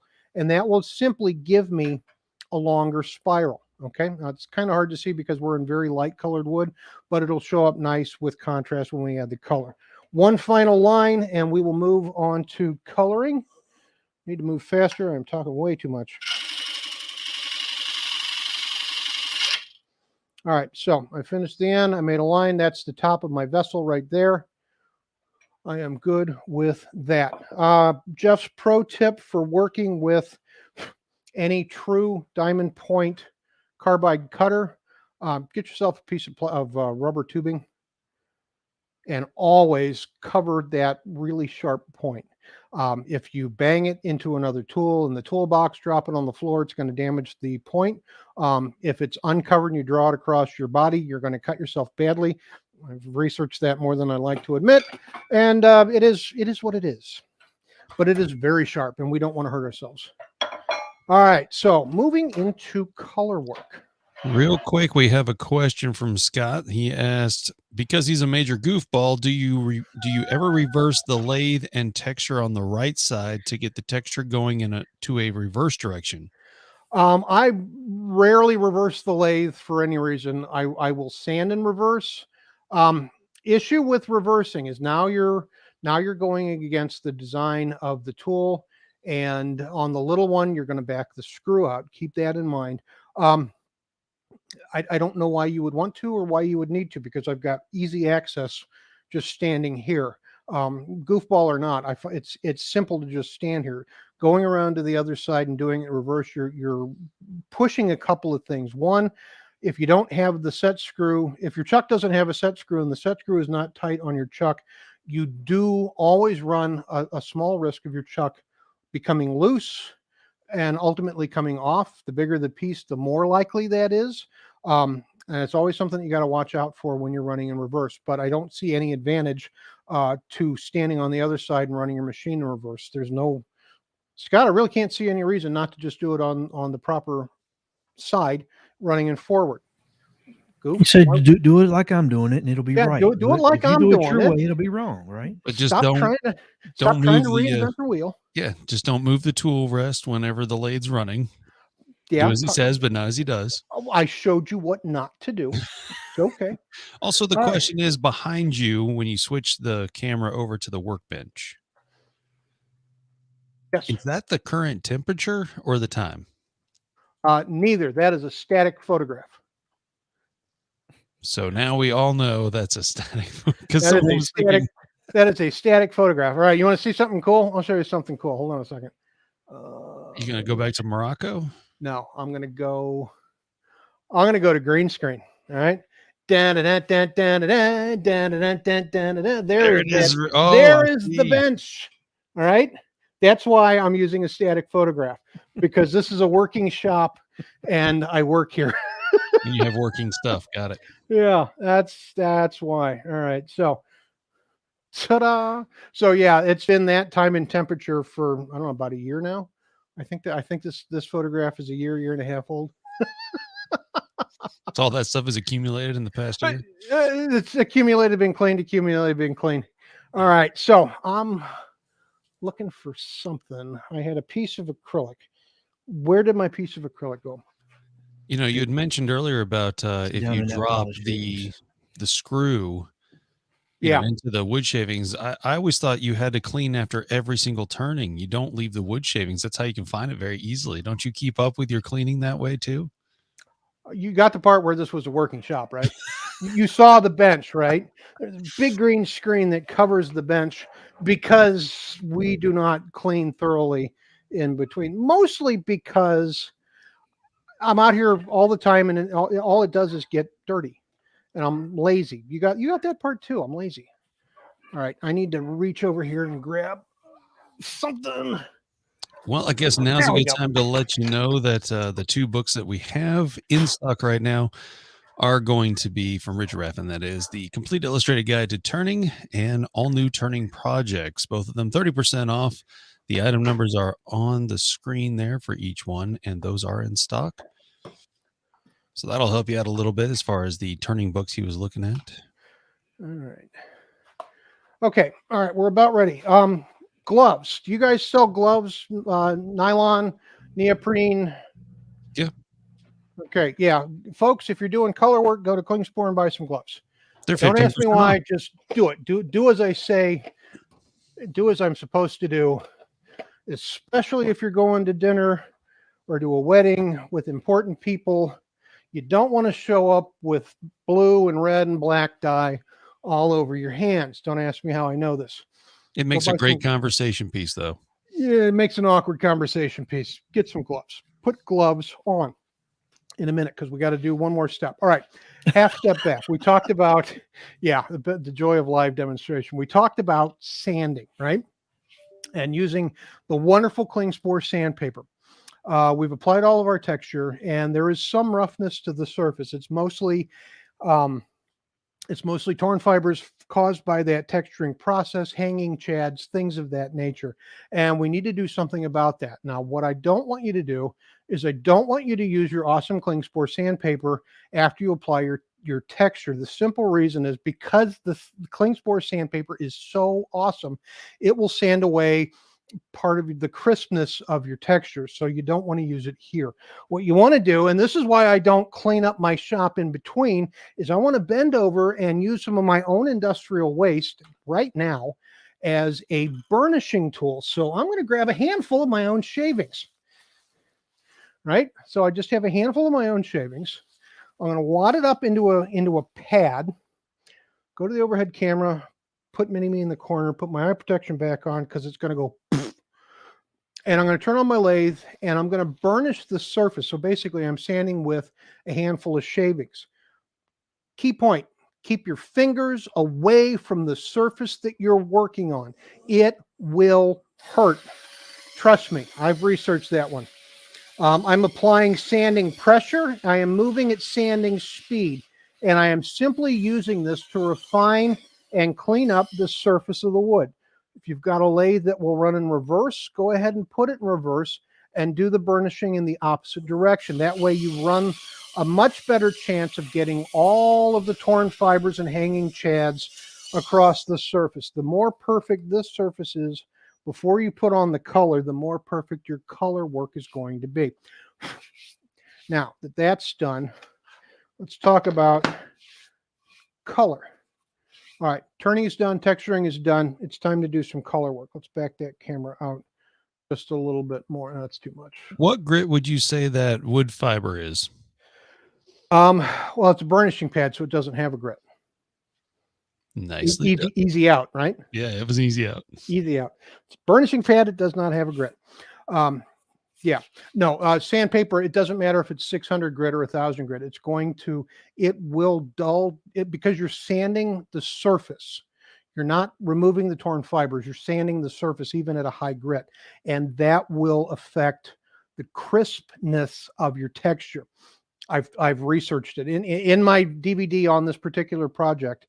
I was actually still sanding at the end, and I realized after that DVD was produced that burnishing with shavings is much more effective, and I'm much happier with the end result after that. So that's why I suggest that. Now I learned and evolved. Anyway, color work. Protect yourself. This is a mess. Even though we're going to be using an alcohol-based dye, you can still get that dye on you. You can get it on your clothes. You can get it on your skin. It will eventually come off. You can use denatured alcohol. You will get most of it off, but you will not get all of it off. Best option, wear a pair of gloves when you're working with colors, especially dyes. Protect your equipment. So I've got just a piece of 1/4 inch thick acrylic with a paper towel taped to it. And that gives me a good solid work surface. It also protects my lathe bed. That way I don't have to go back and clean the lathe. The brand new chuck, I'm not going to worry about because it's got that brand new plating and I will be able to clean it afterwards easily. If you're worried about getting dye on your chuck, wrap it with some blue painter's tape of some sort and it'll be just fine. And then protecting your headstock, I've got a piece of cardboard that will go over my spindle and actually provide a shield. I'll need to run around and grab that when we get to that step. But I think I know where, yeah, I see it right there, and we'll get that in a minute. Now, dyes. Normally, I would say, okay, for the purpose of this demonstration, go to Klingspor and buy yourself some Chromacraft wood dye. This is an alcohol-based dye. It is fast drying. Because it's alcohol-based, it does not raise the grain. Good color. I've got a good color selection in the Chromacraft. It is fade resistant. It's got a little UV protection.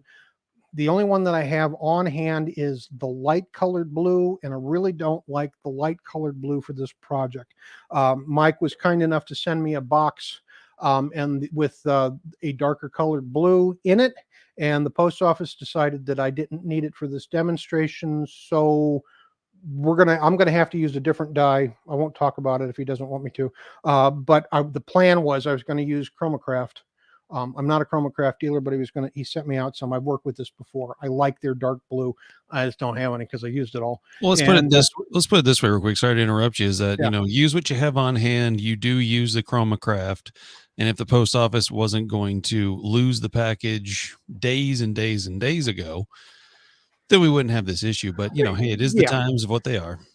Yeah. So, stand by second. We're going to go ahead and use the chestnut spirit stain. That's what I got. Seriously, alcohol-based wood dye. I really prefer an alcohol-based wood dye like the Chromacraft simply because it dries faster. The alcohol will allow it to penetrate the wood better than a water-based. Because it's not water-based, it will evaporate much faster. And that's why we don't see hardly any, if any, raised grain. I don't want to have to go back and reprocess the surface after I apply the color because I risk damaging the color that I just applied. Okay, so if you're doing a water-based, dye, there's several versions out there. If you're using a water-based dye, it will work.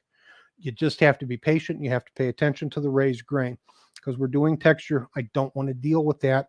Alcohol-based dye, like the Chromacraft line, is going to give me the best of all worlds and do what I like. The other thing is when you're working with an alcohol-based dye, these have a tendency to be thinner in viscosity than all of the other brands out there. The water dyes are a little bit thicker.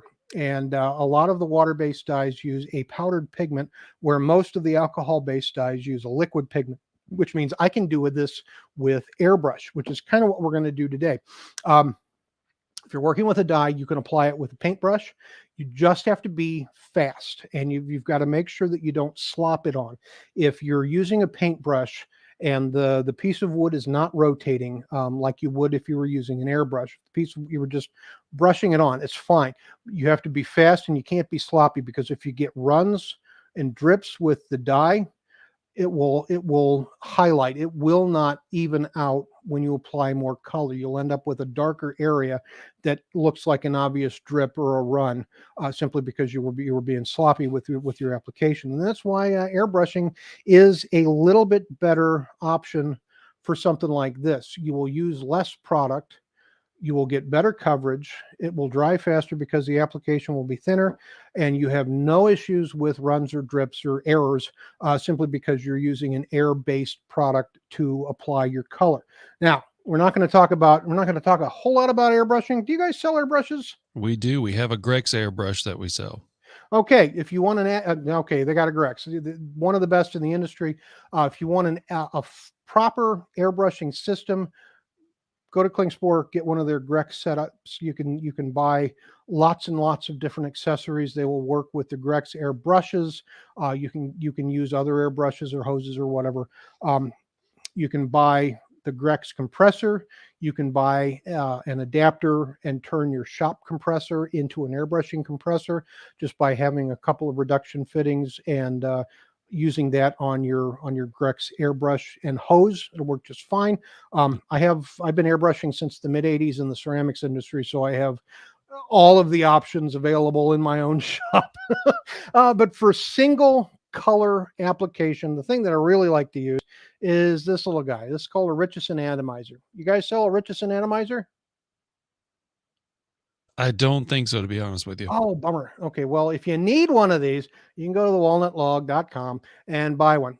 You can also get them at, I've seen them at Hobby Lobby. I've never seen them at Michael's, but I always see them at Art Mart or Dick Blick or the regular art supply stores.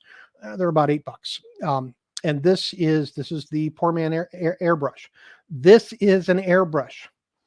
I happen to turn into the compressor for the application. So if you don't have good lung power, if you pass out easily, this might not be the best option for you. It's not that bad. It's not that bad. It is very effective on solid colors.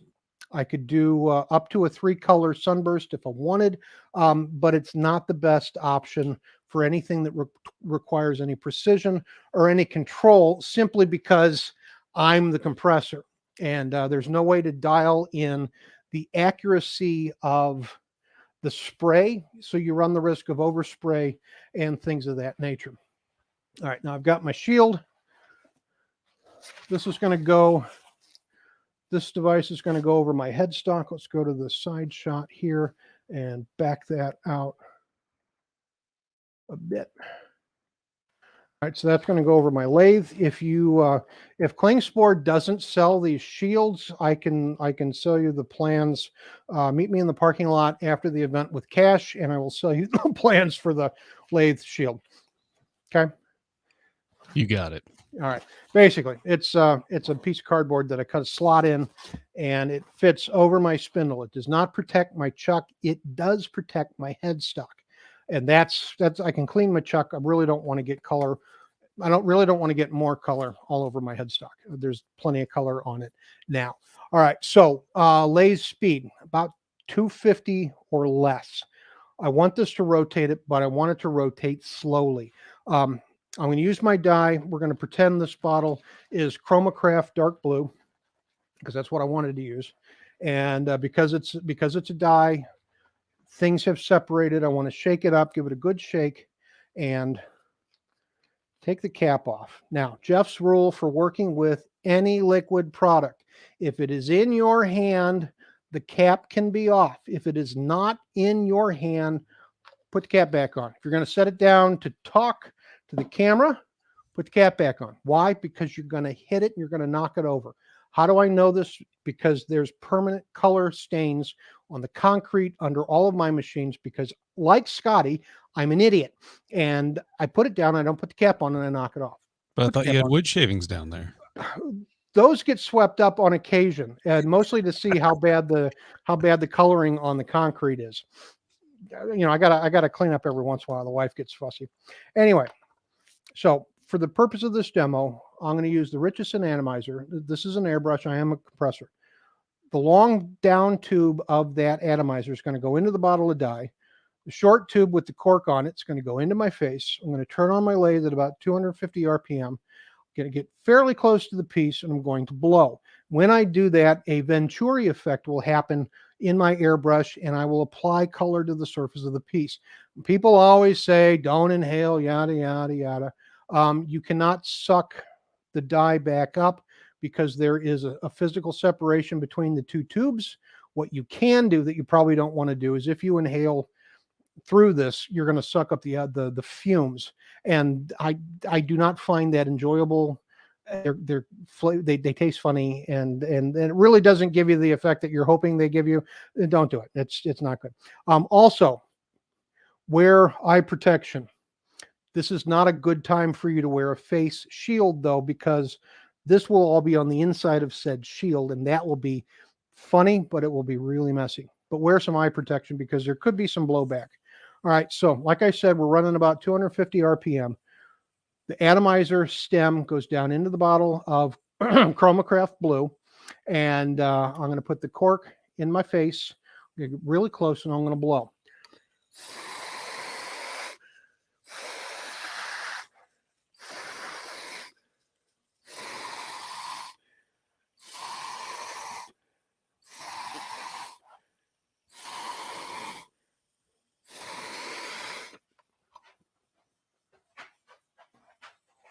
Doing good. Yeah, doing good. It's not that bad. All right, and just like that, we've applied color, okay?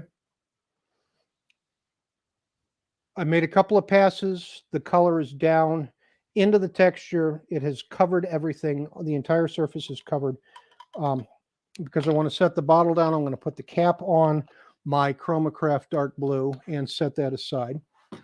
Magic Television, my Chromacraft bottle putting the cap back on and setting that down that I just used. I do have a technical question for you. Yeah.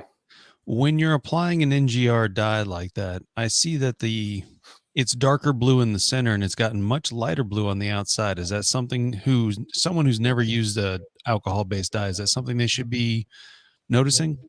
That's actually an optical illusion. It looks darker in the center. It looks lighter on the outside. It really isn't. That's more of a chatoyance effect caused by the grain of the wood, not by the intensity or application of the color. So this is where I've got really good side grain and I've got fairly decent figure. And because I'm using a dye, it's being absorbed into the surface. It is not covering the surface. Let's see if we go to the overhead and see if you can see that better. All right. So we're looking here. My grain is kind of running at an angle this way. Can you see that? Yep. All right, so that's what's making that side shot look like it's lighter. Now in here, it's lighter because I didn't do a heavy application, and I don't care. Those grooves are deeper, and I'm going to have contrasting wax down in the valley, so it doesn't matter. Everything else, the color difference is an optical illusion because of the grain itself, not because of the dye. The bottom looks darker because there's not a lot of grain difference, and it's all running the exact same direction. Looks lighter on the side because we've got all of that side grain coming up this way with the transitional grain in between. You can see the wood grain even though we've applied color and texture. That's the biggest benefit of using a dye instead of a stain or a paint, is because the dye is absorbed and you'll be able to still see that, yes, this is a piece of wood. Now, for me, it's all about the illusion. I want you to have to come over and pick it up, but you can see right here, there's that problem area.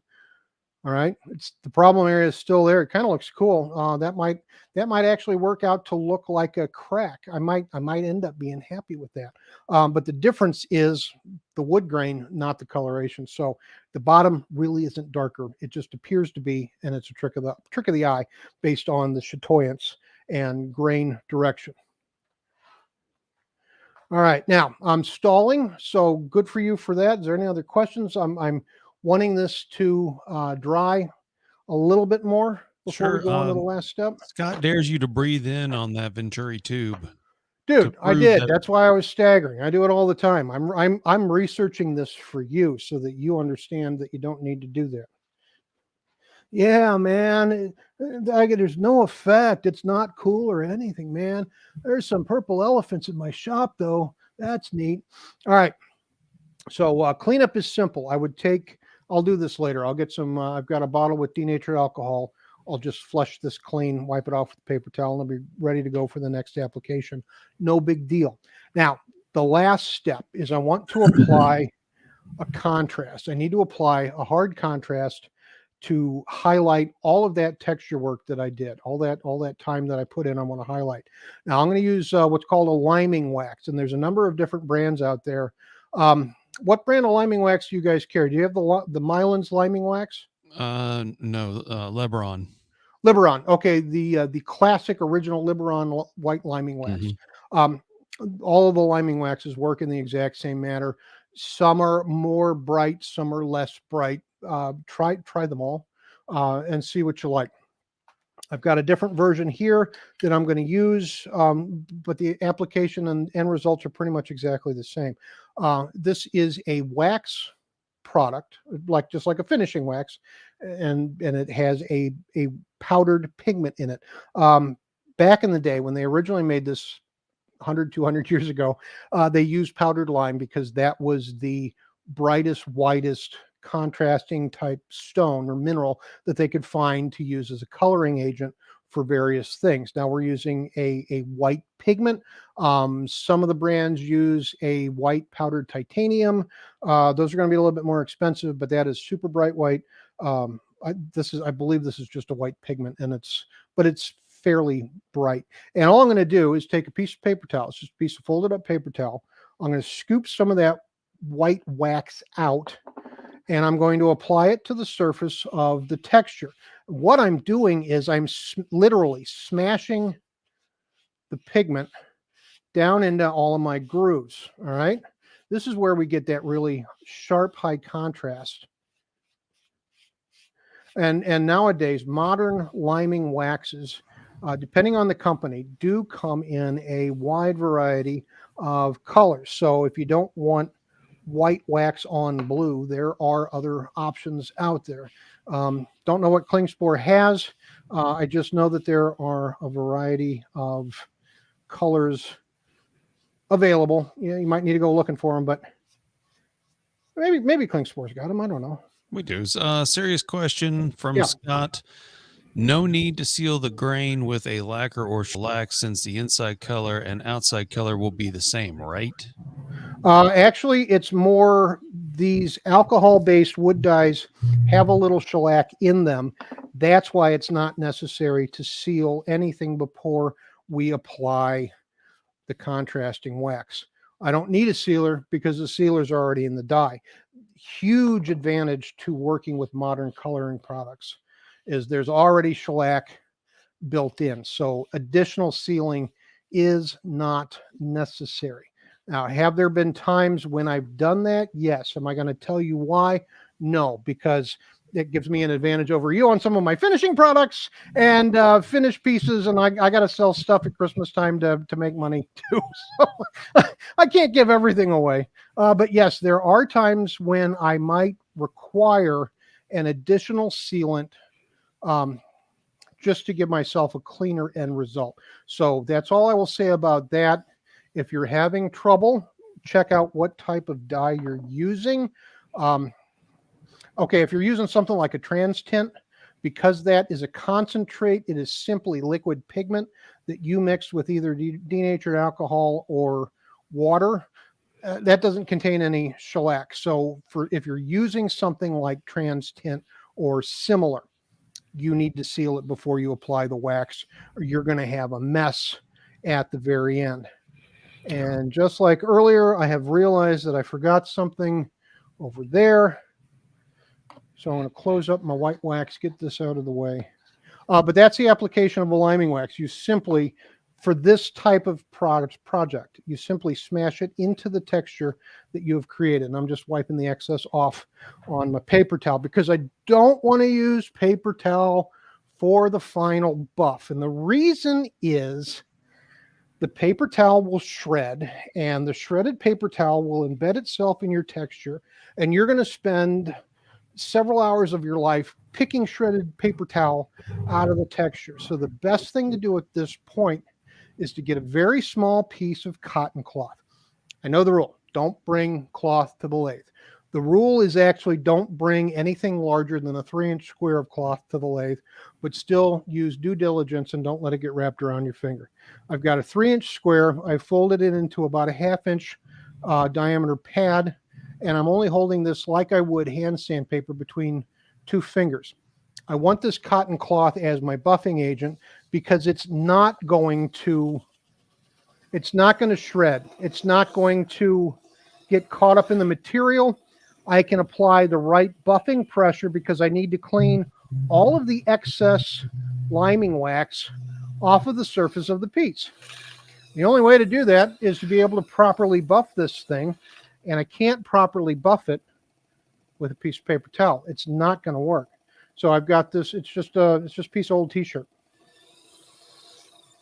Based on the colors, it's an old t-shirt from the 90s. You really like blue, don't you? Even I like your blue. T-shirts are blue. Lots of blue. All right, buffing speed, I was at about 750 or so, and that allows me to get rid of all of the excess. Right here, that's where that, okay, I actually kind of like that. This is where that flaw was. Let's go to the overhead so that you can see that better. That's where that knot was.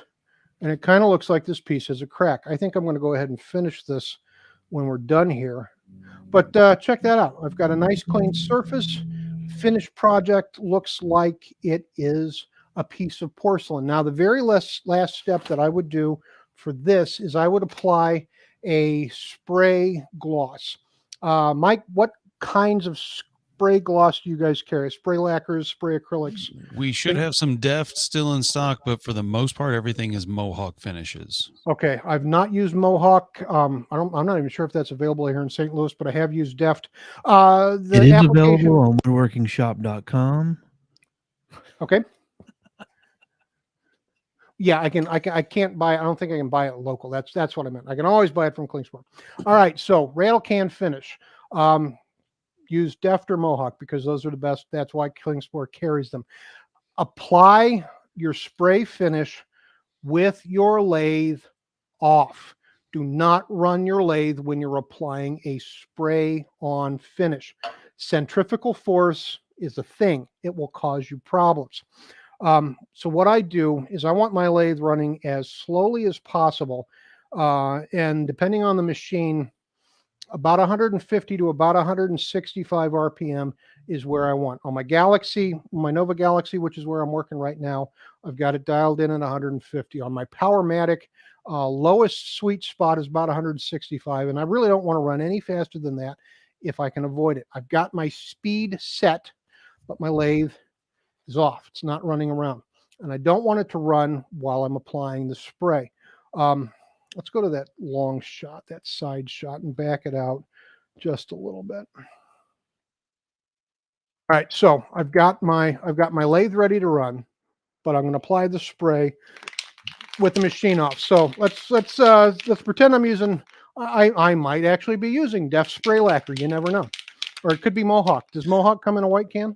Well, yeah, it does. Let me ask you this: since you are using a Rust-Oleum product, which product did you select for this? All right, I selected the Rust-Oleum 2X Ultra Cover Gloss Clear. This is an acrylic spray. It is not a lacquer.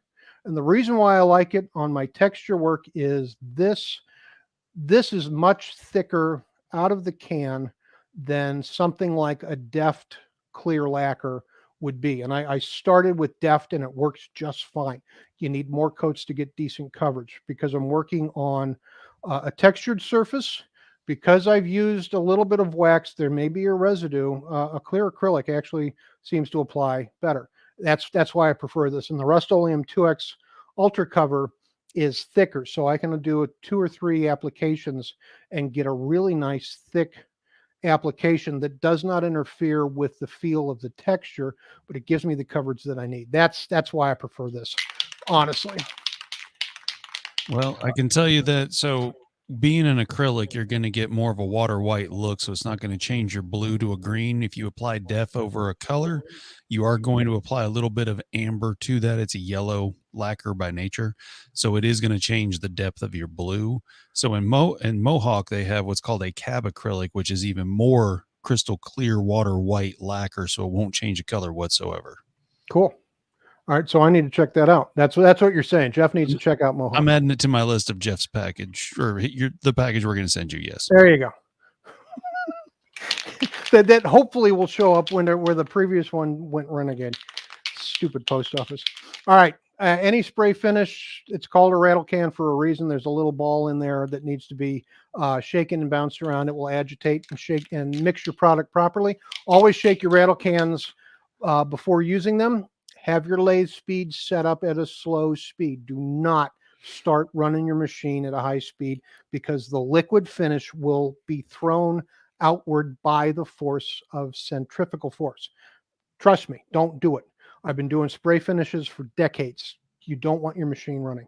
What I do want is to start off of the piece, spray across the piece, and finish off the piece. And I will spray across, down, back across, down, back across, rotate, quarter turn. And I will do that 3 or 4 times. And that will give me a good, quick first coat coverage. And we can do that in real time right now. So I'm going to spray across, rotate, and keep it in one spot, spray across. I'm only going about 2/3 down the piece. I don't want to try to spray underneath. And as soon as I'm done applying it, I immediately turn on my lathe.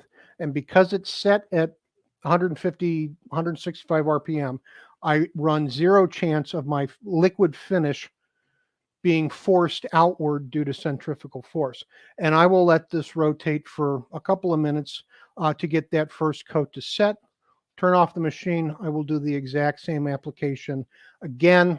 2 or 3 coats is really all I seem to need for the Rust-Oleum 2X Ultra Clear.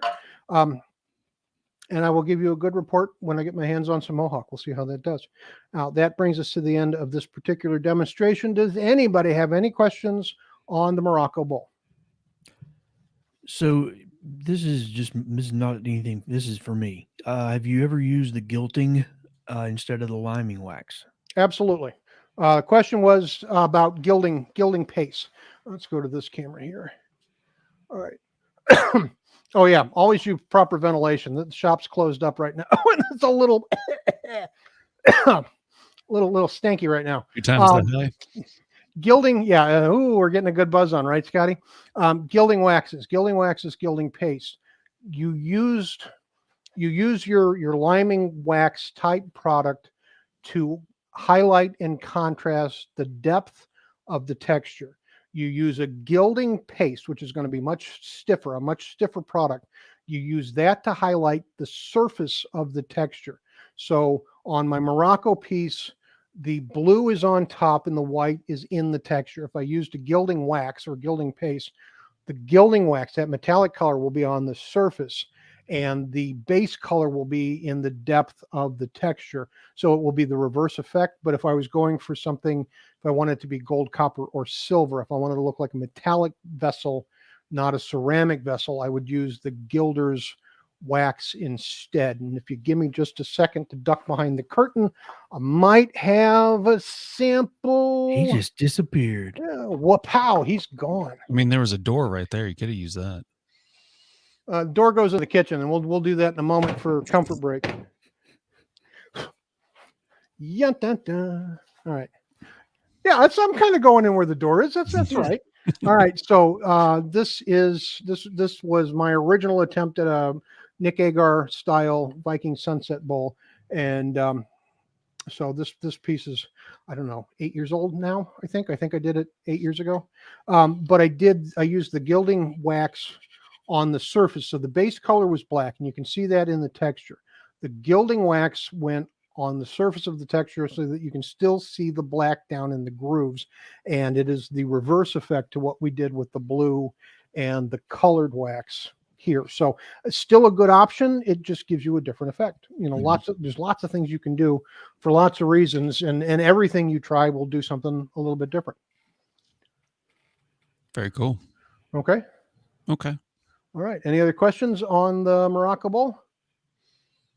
Not that I see, other than Scott said you can't properly buff it without Margaritaville. Yeah, I don't know what that means, but yeah, Scotty, you'll have to fill me in. I know the song, and buffing I don't think is part of Jimmy it. Buffett. Jimmy Buffett. Jimmy Buffett. You got to have a mind to understand. I'm sorry, but I understood. Ban him. Definitely time for that one. Yeah. I thought Chris's jokes were bad today. No. All right. So there's no other questions on the Morocco bowl. Let's take a 5-minute break, 7-minute break. I need to grab a bottle of water and say hi to my wife and pet my dog. That's fine. And then we'll come back and reset the set and come back and we'll talk about finishes for the rest of our afternoon. Is everybody good with that? Sounds good. I've got a video here about Greentec sandpaper that we'll do as far as your CA glue finishes. So while you take a break, we'll be showing that video, and then we'll join back here in about 15 minutes. Okay, 15 minutes it is. I'll see you in a few. Thank you so much. All right. I'm Warren Succinger. We're going to talk a little bit about CA finishing and the product I've recently been introduced to, which is a new sandpaper that Klingspor came out with called Greentec. And their higher grits are the ones that I'll be using today, running from 400 to 2000 to do some CA finishing. I tried this product over the past weekend and I found that it's far superior to anything that I've used in the past. So let me give you a quick idea of what some of this will do. It's quite similar to what you can work with some other products, but it's much faster. I think you can see the flawless finish that we have in. This happens to be Corian, solid surface counter material. This is a stabilized burl. Here we have another stabilized burl. See, it's almost a perfect finish. Your standard pen acrylics. Anybody that's worked with the color ply knows how difficult it is to do anything with it, but you can see what this sandpaper will do. And finally, let's go back to our standard domestic woods. This happens to be a piece of cherry and a piece of walnut. Just about a perfect finish. What we'll do today for this demonstration is, rather than use any of the acrylics or any of the exotics, let's just use a piece of standard wild cherry and just see what happens. As you can see, what I'm using is a small steb center that allows me to position with the point and drive with these teeth. On the opposite end, I do not have a point, because as most of you know, if you try to use some type of a pointed live center, particularly if you're using an acrylic, you're probably going to bust it out.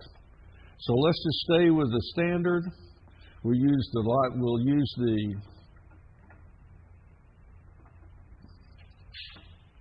blunt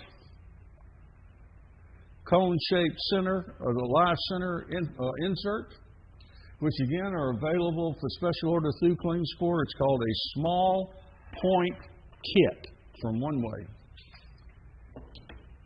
Let's just make this round real quick. And again, we'll just be using a standard piece, nondescript cherry. We'll round it off.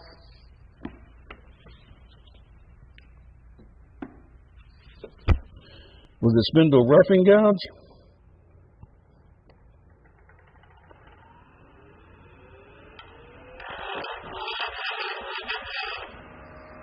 Make sure she's staying tight.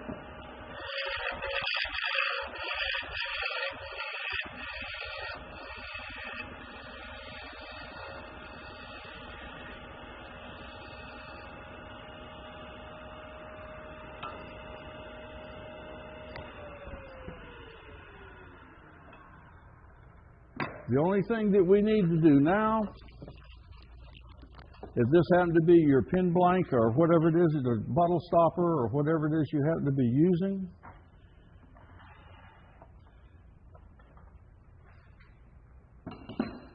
is we generally take and sand it down to our normal grits. And again, I can't recommend enough the cloth back paper. Drop that speed down to about half of what we were, or less of what we were turning at. Again, if you hold your paper at about a 45-degree angle, I think you'll find that it'll smooth everything out really fast. I generally check it after the first grit to make sure I've got rid of any imperfections. And from then on, particularly on these small fittings, I can generally run through all of the grits without having to stop and check until I get to about 240. And at that point, generally any blemishes from a bad cut or where you damaged subsurface cells will show up. So we'll stop at about 240 just to double check. And we're looking real good all the way around. I would strongly recommend some type of a face shield or a face mask or powered respirator at any time that you're sanding.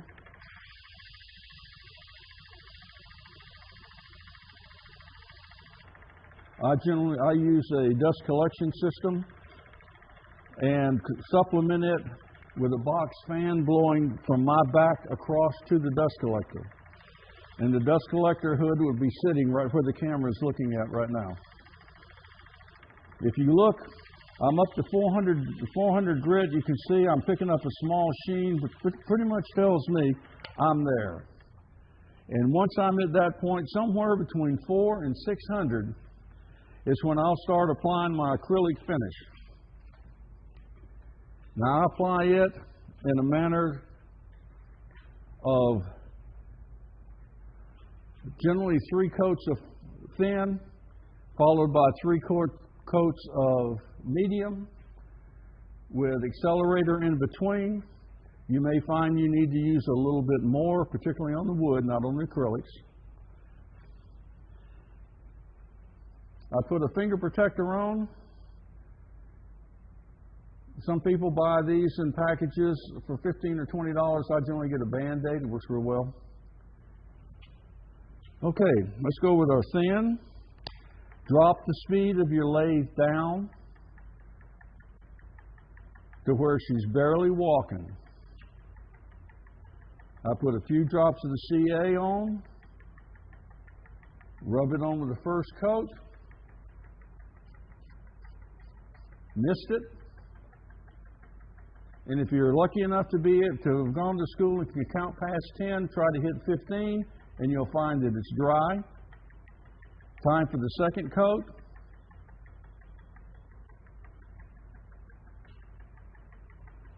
Lightly missed it. Try to hit 20 this time. If you can't, go to 10 twice. And one more coat. I'll hit it with a little bit of spray, a little bit of accelerator, and you can see we're starting to build a nice finish. Once the 3 coats of thin are on, then I go to 3 coats of medium. Again, if you feel that you need more penetration, put another coat or 2 of thin on. If it looks like it's working real well and you don't have any dull spots, then go on ahead and go to the medium. These applicator pads sometimes become a little bit expensive. There are various stores that you can buy them at. I personally buy them in bulk.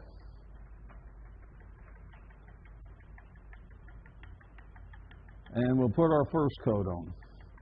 Nice and not real heavy, just enough to coat it. Again, we'll check to make sure that we're dry. Normally just a few seconds is all it takes. Don't rush it. Second coat.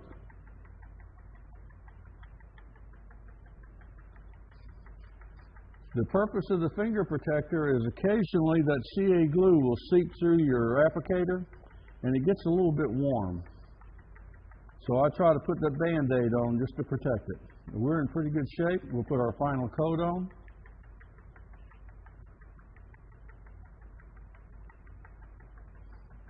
Now while that's setting up, I'd like to tell you a few things about this new Greentec film back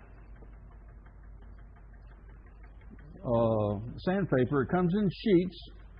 What I'm using comes in 9.5 by 11 sheets. What I do is I cut them 1.5 inches wide, which gives me 6 pieces of sandpaper. And of the 7 grits, I put them together in a package from $400 to $2,000, which really drops the cost down. And what I have found is extremely light pressure, about half the pressure you will be using with silicon carbide or some of the other sandpapers, because you'll go right through that CA finish in a hurry, even with 2,000 grit. So take a light, much lighter touch. I mark each of the strips of sandpaper with whatever its grit is, so that it's pretty easy for an old man like me to be able to find out what I need. And let's see if that'll stay there.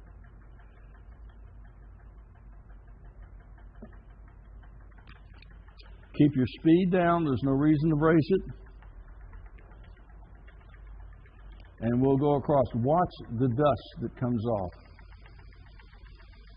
Look how smooth and how even that cut is. That's all it takes. 400. And we will work our way up to 2,000.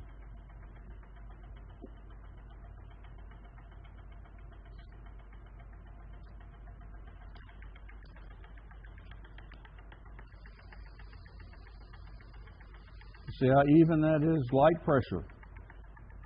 That's all it takes.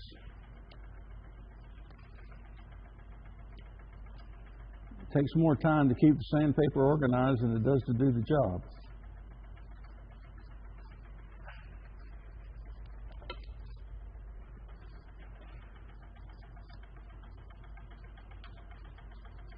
I think Klingspor ought to have a paper straightener. Here we go. We're up to 800.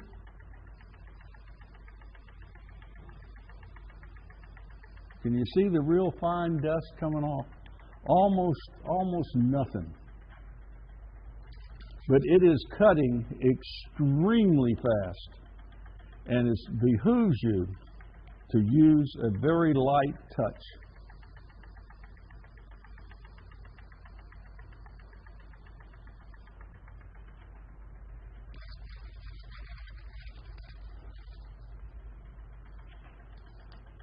We're up to 1200.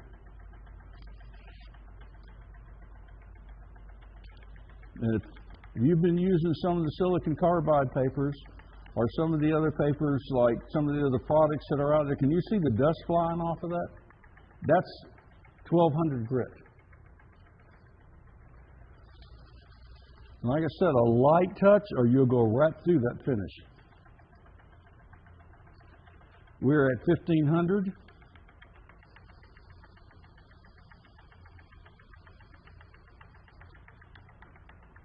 And you can already see the shine coming up on it, which tells you that whatever you're doing is probably right. We're at 2000 grit. And see the dust coming off of that. That's 2000 grit. Take a look at it. Almost perfect. What I do at this point, the product that I find seems to work best is the Ultra Gloss. It's about $12 a bottle. It's right off the shelf. I've had this bottle so long, it hardly takes any of it that the label has came off. So I'll start off at a slow speed. Put the first application on. This is a plastic polish. Bring the speed up to set, and you can already see what's happened. Just to shut it off, just to give you an idea of what's going on. Can you get a better finish than that in 5 minutes or less?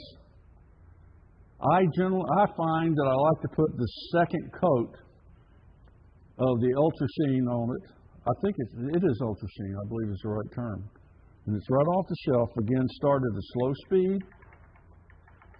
Doesn't take just a touch of this stuff.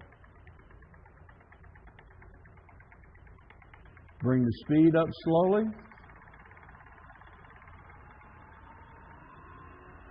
To a place that you're comfortable at. You don't want to get it too hot.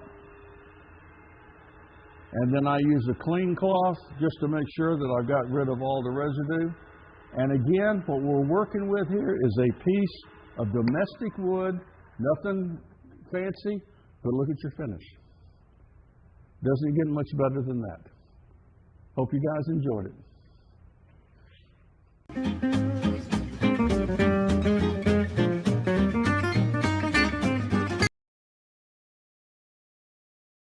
All righty. Well, while we wait for Jeff to come back, let's talk about our specials really quick. And that would be 30% off books and DVDs until the 23rd of October.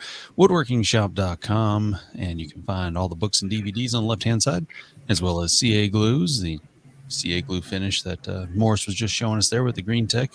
That is 10% off. Abrasive discs, sheets, belts, you name it. Anything Klingspor abrasives is 15% off until the 23rd.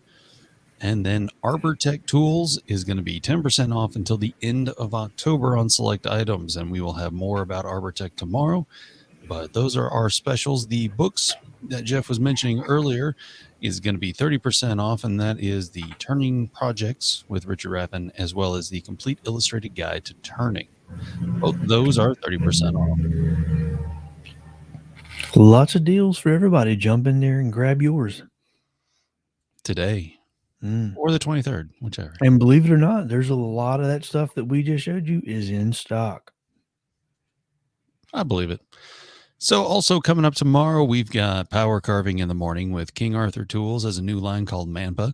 And then we also have Arbortech in there. And then I have some cuts all videos as well, built by Stevie at 1 o'clock. Women in woodworking is the topic, and then followed up by Micro Jig, where Ralph Bagnall shows us how to make a miterless picture frame out of scrap wood from the bin. So that'll be a lot of fun. Don't forget to check that out tomorrow, 10 o'clock, right here on your favorite channel that you're watching this on. Hey, there we go. You are unmuted, sir. We're back again. Yes, we are. So what is the second half of this going to be all about? You said sanding? No, I didn't say sanding. Finishing. I said finishing.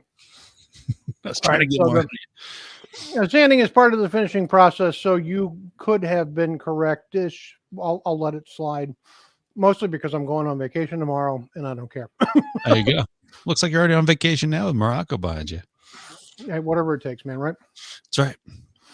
All right, so the purpose of the rest of my conversation today, and the rest of this demo is going to be a discussion, but I feel as a wood turner, this is something that a lot of people struggle with, and that is trying to finish the finish.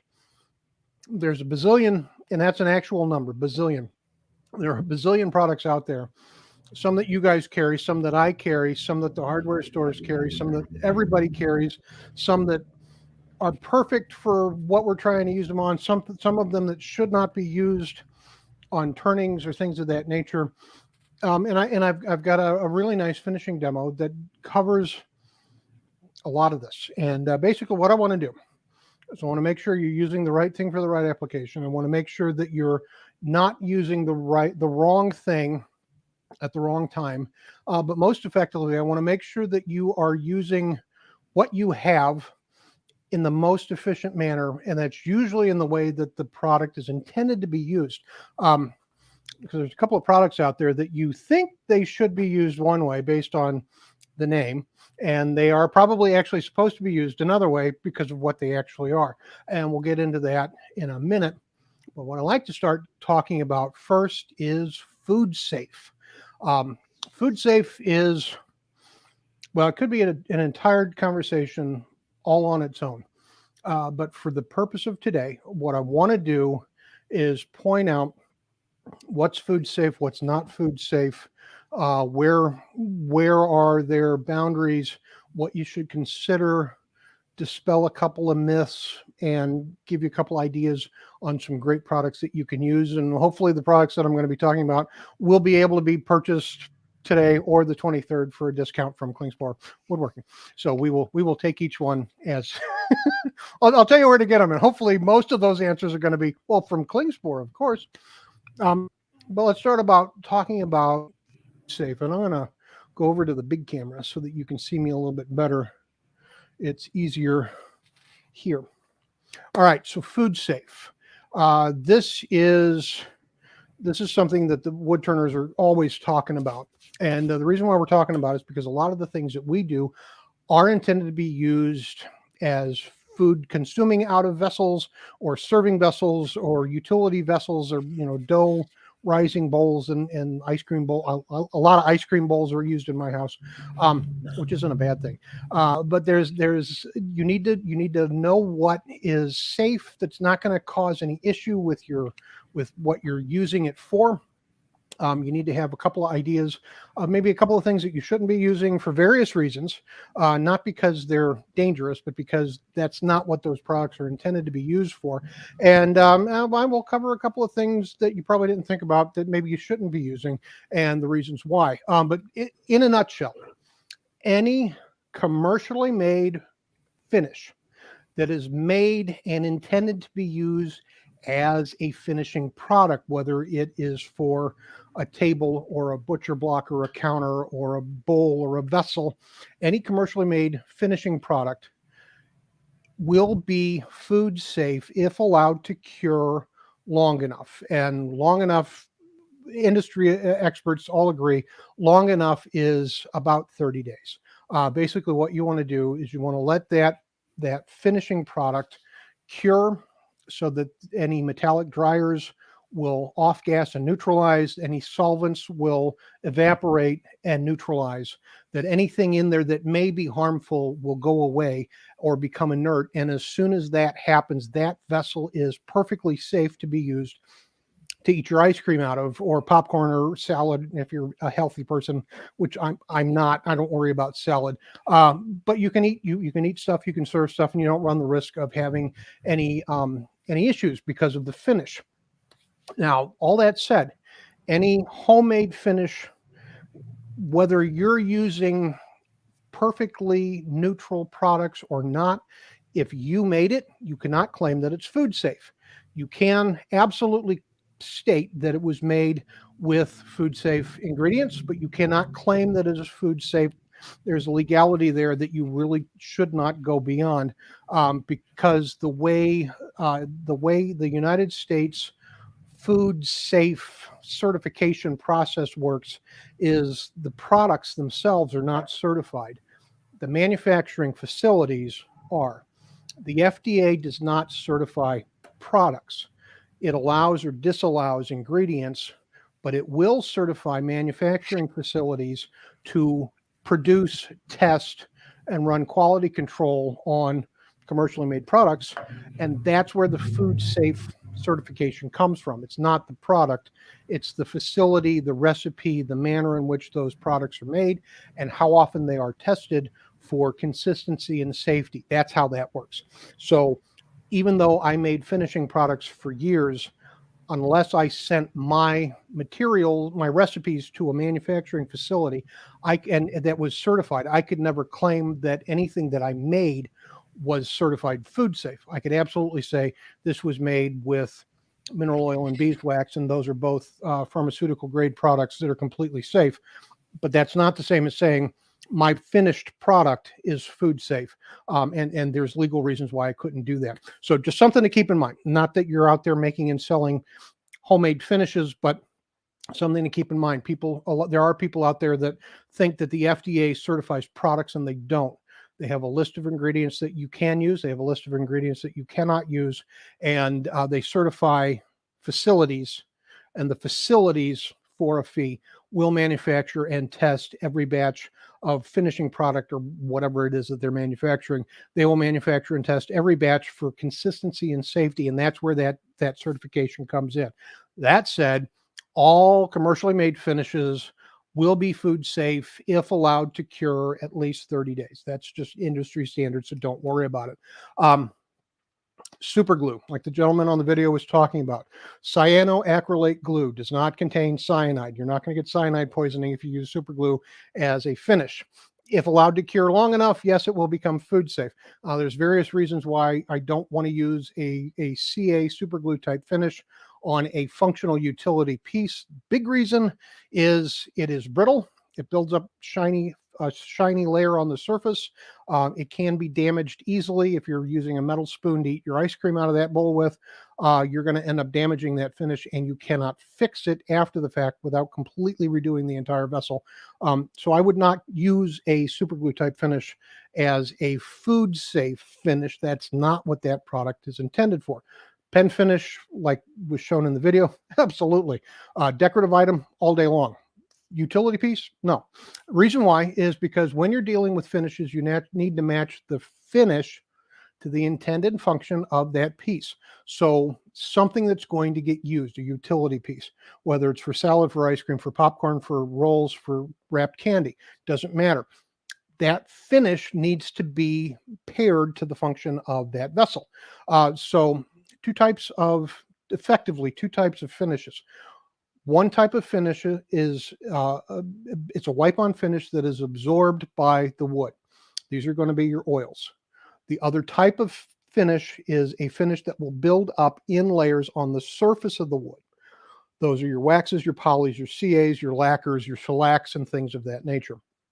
Your oils are absorbed, and the way they function is they will give you the most amount of protection, because as they're being absorbed into the wood, they're building a physical barrier inside the wood that prevents other things from coming in. So it's going to block water, it's going to block salad dressing, it's going to block milk or whatever things, food things, organic things that could be absorbed by the wood as well.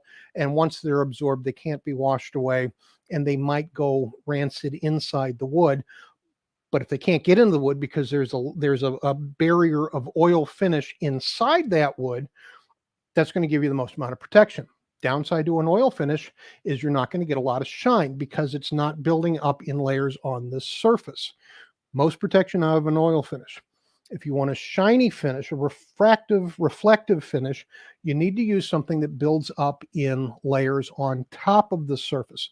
You don't want the wood to absorb it. You want that finish to build up in layers. So wax, poly, lacquer, friction polish, things of that nature. Those are your surface film finish. And the way they work is every layer of finish will bend and refract the light in a slightly different manner. So just like a diamond, a faceted diamond, a cut diamond. The reason why jewelers cut facets on diamonds and gemstones is to bend and focus the light, that they're trying to create this glow. It's an optical illusion is what it is, but they're trying to create a glow inside the surface of that gemstone. Okay. Diamonds are the shiniest, the most sparkly. And if they're cut right, they're going to bend that light in a number of different manners and focus it all in the center, which makes it look like it's on fire. Finishing products that create a gloss do the exact same thing. The finish, the wax, the poly, the friction polish, the lacquer, the finish, the product is not shiny. The product bends the light. So change the way you think about some of these things. You're not applying a shiny, reflective product to a surface because it's not a reflective product. It's a refractive product, which means it will bend the light. And that's what you want. You want enough layers to bend the light in enough of different ways to give you the illusion of a shine. Okay. So a mirror, shiny piece of chrome, those are reflective. A clear finish built up in layers is refractive, not reflective. And that's how you get that shiny finish. Build up layers on the surface. Your oils will not do that. Your surface film finishes will. Downside to a surface film finish is you're building up layers on the surface, which means that stack of layers can be damaged by a spoon or a fork or a salad dressing. The acids in the salad dressing can affect it. It's not going to give you the most protection. It's not as protective. It's not as durable. It is more shiny. So use that as you will. If you want a protective finish, you must accept that it's either not going to be shiny, or you must apply a top coat of a certain form, or if you want a shiny finish, you must accept that it's simply not going to be that durable because that's not what it's made for, but it will give you a really nice shine. Match your finish to your function and you'll be fine. I should have t-shirts made that say that, and maybe Klingspor at the bottom. So yeah, Mike, we'll talk about that. Yeah, he knows. I like where you're going. Match your finish to your function and you'll be fine. Klingspor, right? That'll work. All right. So I want one of those shirts in my boxes. Anyway, so starting with food safe, starting with the oil finishes, because that's where your food safe finishes are really going to mostly come from, your protective, durable finishes. You want to use an oil that does the job that you want it to do. And that's going to be something, it's actually going to be something, we'll start with mineral oil base. So a butcher block type finish. And there's a number of different brands. I don't know what Klingspor sells. Normally, this would be where I would be running around the sale floor, grabbing different bottles so that I could do this particular demonstration based on what they sell. But just in case they don't sell general finishes. We sell general finishes. Oh. You're good. Yeah. So if you go into Klingspor today or the 23rd, you can buy some general finishes butcher block oil. This is pharmaceutical grade mineral oil. That's it. It's been processed and purified and bottled and packaged in a way that is easy for you to get. You just go to one of the Klingspor shows or stores. You order online, Klingspor woodworkingstore.com. Woodworkingshop.com. Woodworkingshop.com. And order some because this is the quickest, the easiest, the most simple to apply and use, the most easy to reapply. And because it's mineral oil based, you can apply coat after coat after coat after coat over the years and continually refresh the surface, which means you're continually beefing up your protection. Mineral oil is a non-drying oil. It does not dry. It does not polymerize. It will always stay a little squidgy. But that's actually a good thing for mineral oil. It is waterproof. It will fill the pores of the wood. It is not easy to wash away, so you can use your bowl or your cutting board or your whatever. You can apply the general finishes type butcher block oil, wipe it on, let it absorb, apply your second coat, let it absorb. As soon as the wood stops absorbing the oil, you know you have enough coats. Drier pieces of wood are going to absorb more product, so just keep that in mind. Take your time, let the wood soak it in. When it stops absorbing quickly, wipe off the excess, let it sit and cure for 7 days. The oil will stiffen up some, and it will not continue to leach out of the piece. But seriously, I don't know anybody that has any allergic reaction to a mineral oil.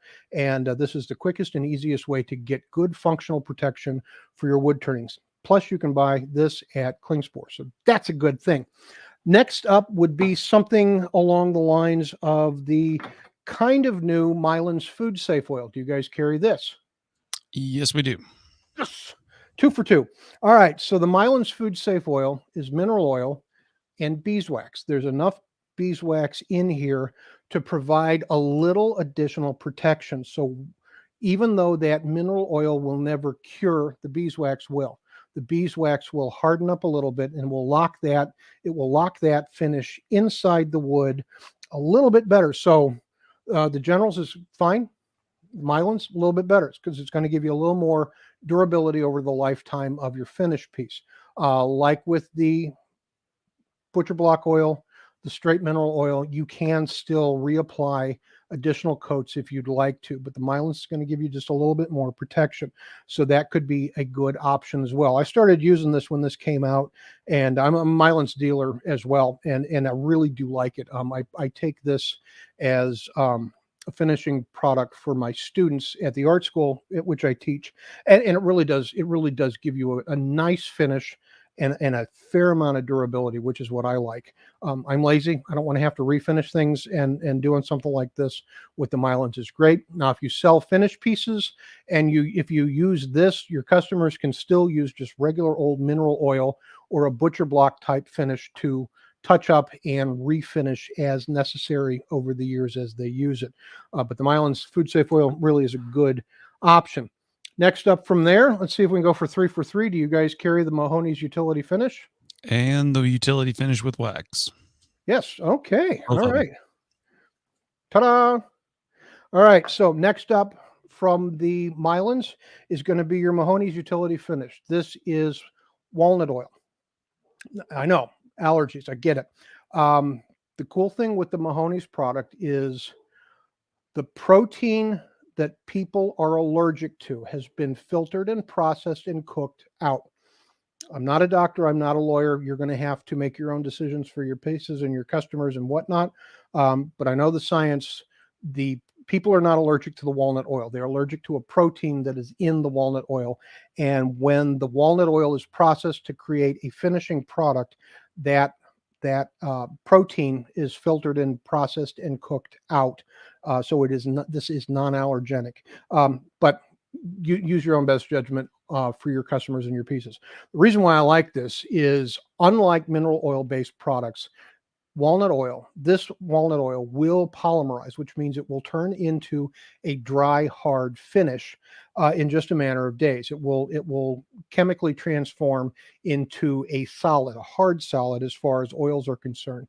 And because of that, this is going to give me the absolute most protection out of all of the oil type products out there. Application is exactly the same as the mineral oil based products. You apply it to the bare surface of the wood after you're done with your sanding. You let that first coat absorb, apply the second coat when the first coat has been absorbed, and you continue to apply coats. Just wipe it on with a paper towel or a rag until the wood stops absorbing the product. And as soon as it stops absorbing the product, wipe off any excess on the surface, set it aside again for 5 to 7 days, let it cure.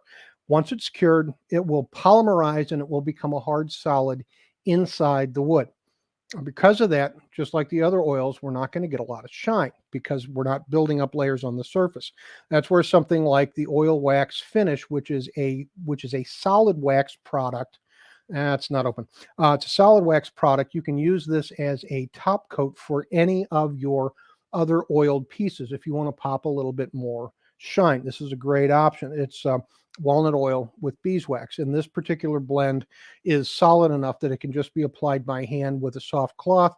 Buff it in a little with just enough friction from the power of your hand and arm. Rub it on, shine it up. There you go.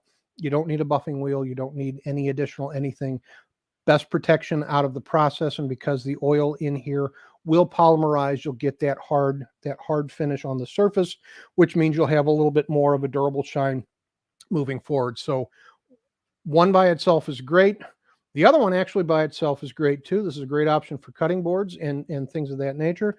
But using them both will give you the best combination of protection, a little bit additional shine that you can get. So that is a great option for finishing on food grade items, because it is not only food safe straight out of the can, as are all of the mineral oil products.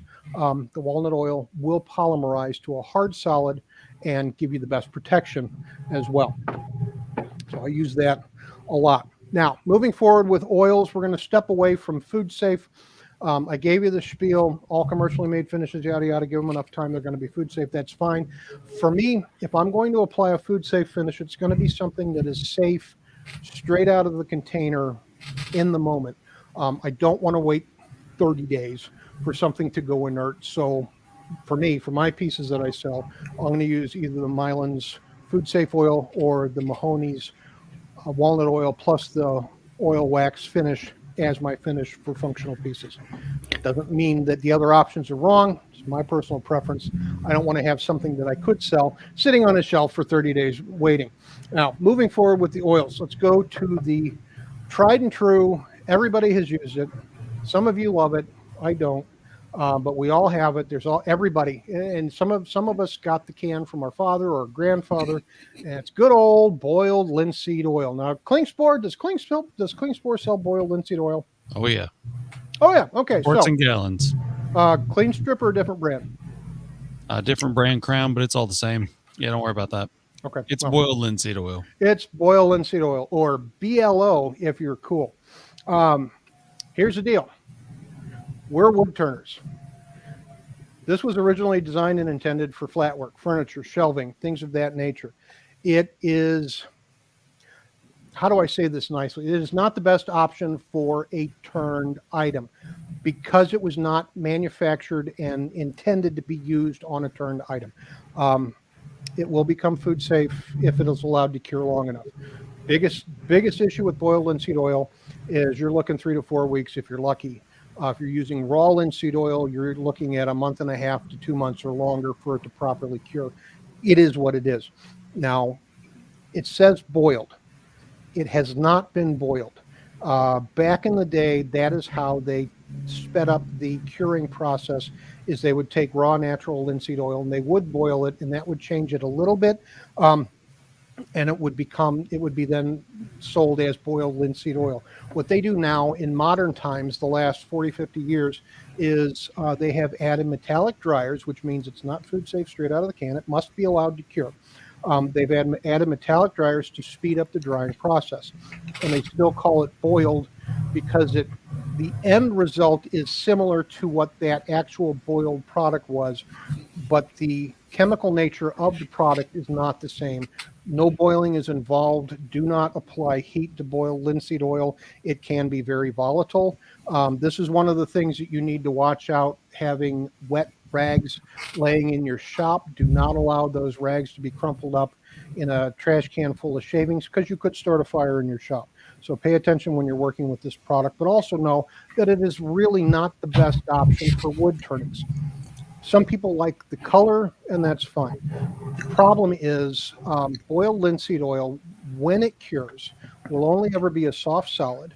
It does not fill the pores of the wood. It is not waterproof even when it's cured. So if you apply this and use that piece for ice cream, for popcorn, for salad, wash the piece, you're washing away your finish. So you took the steps to apply a finish and then promptly washed it away after 2 or 3 uses. You're asking a product to do a job that it's not intended to do. Great for furniture, maybe not the best for turnings. But now you know, nothing wrong with it. Just use it where it would be applied the best, and you'll have better results. Next up from that, it's good old tung oil. We need to talk about tung oil. Does Klingspor sell raw natural tung oil? Yes, in two different varieties. We have Okay. preserve, and then we also have a Mohawk version of tung oil that's pure. Okay. Now this is when I was manufacturing finishes. I was bringing this in multiple gallons, and this happens to be the can that I have left, so that's what I use in my demos. Heritage Natural Finishes, or Mohawk Pure Tung Oil. All right, this is 1 gallon of nothing but tung oil, 100% from the tung tree, oil from the fruit of the tung tree. That is all this is. There are no thinners, there are no dryers, there are no resins, there are no nothing. 100% pure tung oil. It is fine. Like the boiled linseed oil, this is furniture finish. It is not the best option as a functional finish for wood turning. And the reason why is similar to the boiled linseed oil option. Raw natural tung oil it will only ever cure to a soft solid. It's more durable than boiled linseed oil, but it's still not really that durable. It will only ever cure to a soft solid. It is, it does not fill the pores of the wood, and it is not waterproof. It is water soluble, so that even when it's dry, you can wash that finish away. Again, step up from boiled linseed oil. Great for furniture, flat work, not so good for functional turnings. Decorative items, especially if you like the color. If you like the color, you can use that as your sealer and then put a shiny top coat on, and that's fine. I'm just saying that for a functional oil finish on something that ends up being used, tung oil, boiled linseed oil, not the best option. And the real problem is a lot of folks, especially newer turners, go to the hardware store and they buy hardware store products and try to make those hardware store products work for wood turning. And since I'm a wood turning and my demo is primarily geared towards wood turners, knowing what's going to work and what's really not intended to be used on a turning is there's not a lot of that information out there. You go to the hardware store, you buy finish, you come home, you use the finish because it's finish. Except if it's not intended to be used for a turning, it's going to give you issue. You're not going to get the best results. That's what I'm trying to help you with, get you the best results. Tung oil is fine as long as you use a top coat. Boiled linseed oil is fine as long as you use a top coat. Don't use that as your only finish on a functional turning, something that's going to be used. And let me ask you guys, do you guys carry the finishing book by Bob Flexner? Oh yeah. Yeah, we have that one too. All right, I got one right here because this is really helpful. This is the best book on the topic of finishing. It is much more general. It is not wood turning specific, but you can get an enormous amount of information out of Bob Flexner's Understanding Wood Finishing. And I have gone through this book many times. The pages are getting tired of me going through because I keep going back and I keep trying to learn about new things because understanding not only what these products are, but how they work, why they work, where they work best, where they're not as effective, is going to help you as a wood turner or as a general woodworker do a better job with your finishing. And that's really what I want you guys to understand is there's a lot of stuff out there that you might be using that you're either using wrong or you're using in the wrong application. And hopefully we'll be able to correct some of these. And since I can't cover everything, if you don't have a copy of this book in your shop, you need to get a copy of this book in your shop. Klingspor carries it. So go over to Klingspor, get yourself a copy of Understanding Wood Finishes, because there is just an enormous amount of information in here. It will clear up everything that you might have a question on, because there are products out there that aren't what you think they are. Now, I usually have a slide, a little slide set up, but it's not on this computer for some reason. All of a sudden, couldn't find the slide. So I want to talk about a couple of things that annoy me. Marketing trickery, things that you think are one thing but are actually something else, which doesn't make them bad. It just makes it something that you need to be aware of, and you need to make sure that you're using the products as how they are intended to be used. And because we talked about tung oil last, I want to start with tung oil finish, because that's not the same thing as raw natural tung oil. Raw natural tung oil is 100% tung oil, nothing more, nothing less. That's what it is. Tung oil finish. Formby's tung oil finish. Do you guys carry Formby's? No. Good. It's one of those hardware store finishes. There's nothing wrong with it, except it isn't tung oil. Okay. Yep. I know, it blows your mind. Boo, but it says tung oil on the label. I know, I don't care. There is no tung oil in Formby's tung oil finish. It's boiled linseed oil with resin, which means it's not even an oil. It's a varnish, and a varnish is not the same thing as oil. The application of a varnish is different from the application of an oil. Oil has been turned into a misnomer. It is used to cover any liquid type finish, and that's simply not correct. An oil is an oil, a varnish is a varnish, a poly is a poly, a lacquer is a lacquer, a friction polish is a friction polish, but everything except oil is not an oil. It's something else. All right. So Formby's tung oil finish, Minwax antique oil, Watco Danish oil. Just don't even get me started on Minwax. We'll go there. How's that for you? Yeah. You talk to them in person about Minwax. But these products, there's nothing wrong with them, except they're not what they imply they might be. Homer Formby's tung oil finish is boiled linseed oil with resins added, which turns it into a varnish. Nothing wrong with it. It's not tung oil. It is technically not an oil. It's a varnish. If you want to stretch it, it's an oil varnish blend, but because heat's involved, it's not an oil varnish blend. It's absolutely a varnish, and that's it, which means because it's a varnish, it's applied to the surface. It's not allowed to absorb into the workpiece, which means it's not an oil because it's applied differently, and it has resins in it. And there's no tung oil. It just says tung oil finish on the label. And by adding the word finish, they're using marketing trickery to create a product that gives you a result similar to tung oil, which is a lie because it's a varnish, not an oil. Tung oil is tung oil. Tung oil finish is something else. Read your labels. Read the fine print on the back of the label. Read the application instructions. These products will tell you what they are, but you have to go and look. So your Formby's tung oil finish, your Minwax antique oil, there's nothing antique about it. It's boiled linseed oil and resin, which means it's a varnish. That's what it is. Another offender is Watco Danish oil. Finish. Says so right there. It's got the word finish. That's where you got to start paying attention. And it comes from the hardware. Do you guys carry Watco Danish oil?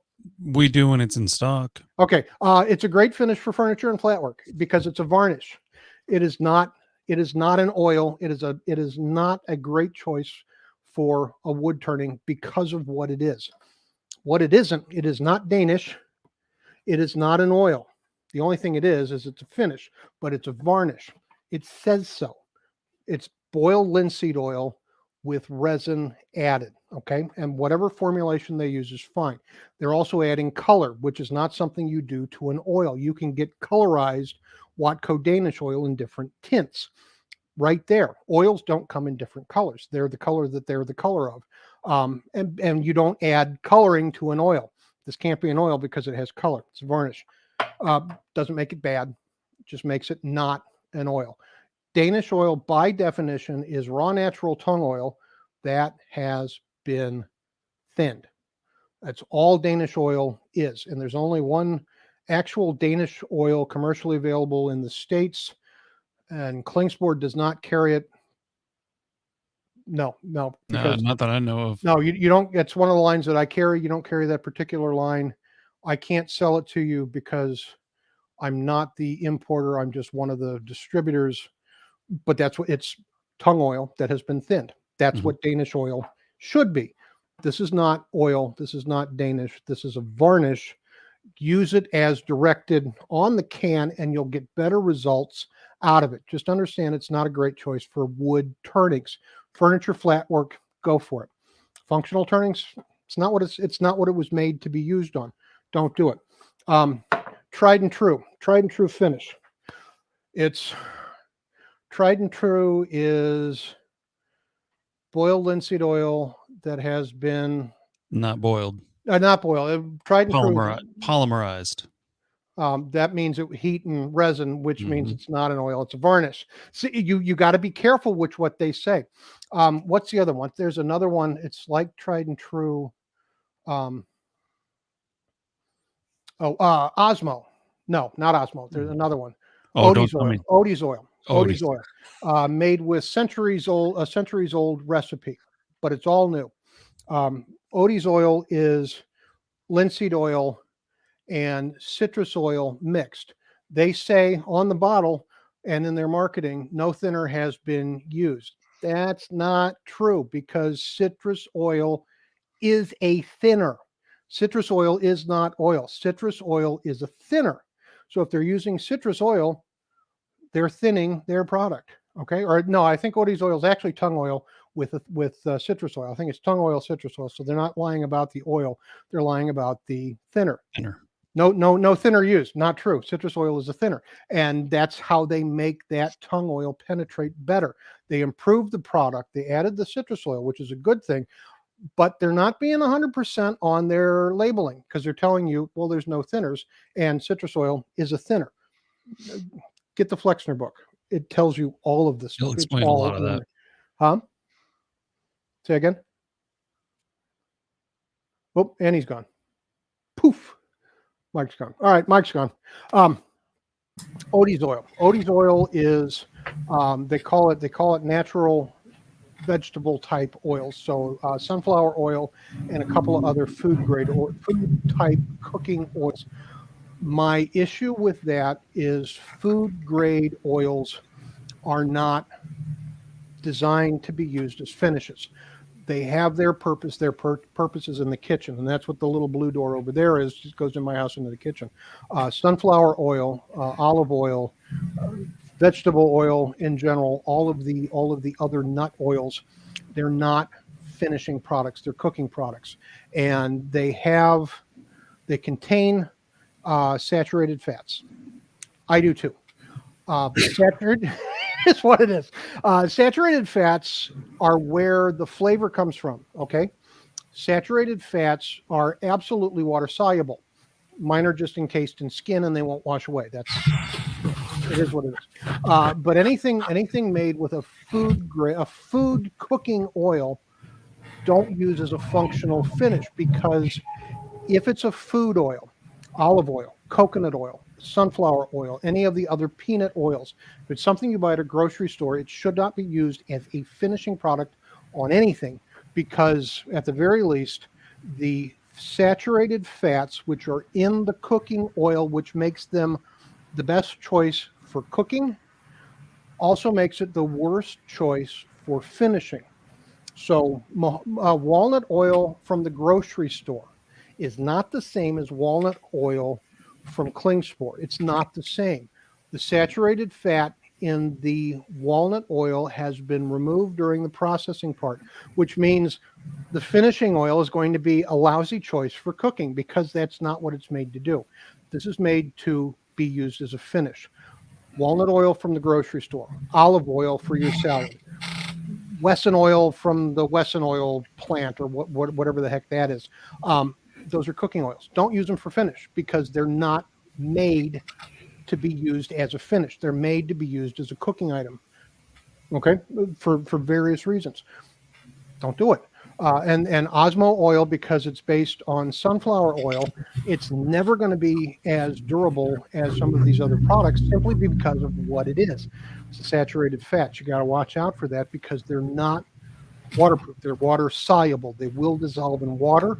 You use that as a finish on a functional piece, it will wash away. Just keep that in mind. We'll end our oil talk there. We need to move forward. I'm burning time.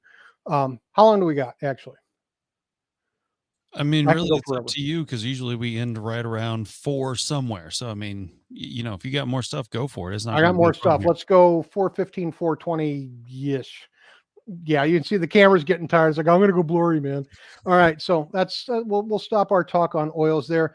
Read the packaging, read the labels, especially if you're not buying something that specifically states it's for wood turning. If you're buying a wood turning finish, probably all right. If you're using something else, a hardware store finish, a furniture finish, doesn't make it bad. It just might not be the best option for turnings. And because I'm a turner, this is about finishing your turning pieces. That's why I like pointing this stuff out. One thing I do want to say, do you guys carry any of the Howard's line? Feed and wax, etc. Yep. Okay. All right. So I got to say one thing. Some of you might not like it, but it's the truth. Howard's Feed and Wax is furniture polish. It is not a finish. Howard's Feed and Wax actually states on their own website that it is not food safe. Why? Because it's not a finish. It's a furniture polish. If you are using Howard's Feed and Wax as a wood turning finish, please stop, because it's not a finish. You're spending time, effort, and money on something that is not going to give you any protection because it's not a finish. It's a polish. You use it to shine your finish. You put a finish on something, and then you use the Howard's Feed and Wax to polish the finish. It is not a finish. Do not use it on wood turnings. It is not food safe. The company actually says so. Please stop using it as a finish because it isn't. It's a wonderful polish. I really do like it, and it smells nice. They also have a really good butcher block finish, which is awesome for food safe products. It's very similar to General Finishes, the Howard's butcher block finish. 100% spot on. Use that all the time whenever you want as a functional finish, because that's what it is. Feed and wax, furniture polish, not food safe. Some of you are using it as a finish. Please stop, because it isn't. All right, that's all I'm going to say on that, just so you know. Quick question before you move on to oils. Yeah. What about walrus oil? Have you tried that? I have not tried it. I've done some research, and I do not know what's in it. I'm not 100% sure. Walrus oil, Aussie oil is the same thing. That there's a couple of products out there. Walrus oil is kind of new. Aussie oil is not overly available easily in St. Louis. I have not tried them, and I cannot figure out what's in them. I don't know, so I can't comment, unfortunately. Okay. Do you know what's in them? Maybe. Okay. But mostly it's mineral oil, saffron oil, cottonwood oil. And I mean, it all depends on which one. The original walrus oil formula is mostly mineral oil with a few additives to it. But for the most part, it's mineral oil. Okay, if it's mostly mineral oil, it's probably going to be as similar as these other. The more vegetable type oils you add, the softer the finished product is going to be. The more potential for it being water soluble, and that's the only thing that you got to watch out for. Is it might be fine as a finish, it might be lousy as a functional finish if it's able to be washed away, and you got to really be careful with the food products, the cooking oil products. So your safflower oil and other oils that have not traditionally been used as wood turning finishes. Bringing in new stuff is sometimes kind of sketchy. Just because you can make an oil out of something doesn't mean it's going to be an effective finish. So just keep that in mind.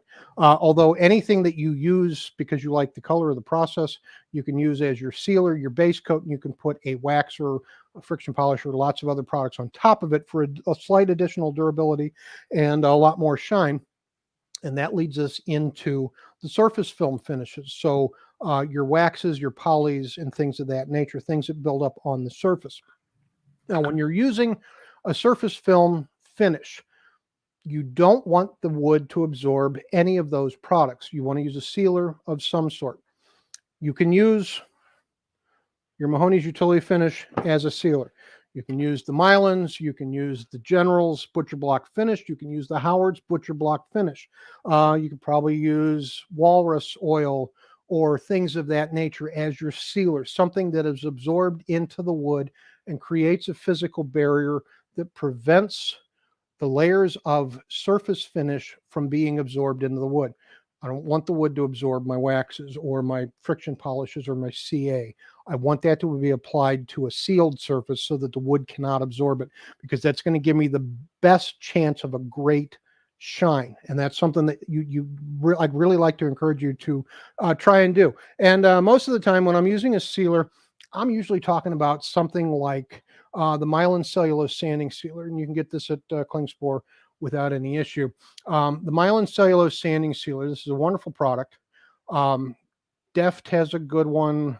There's other brands. There's lots of brands of sealers. Mylands is what I use personally.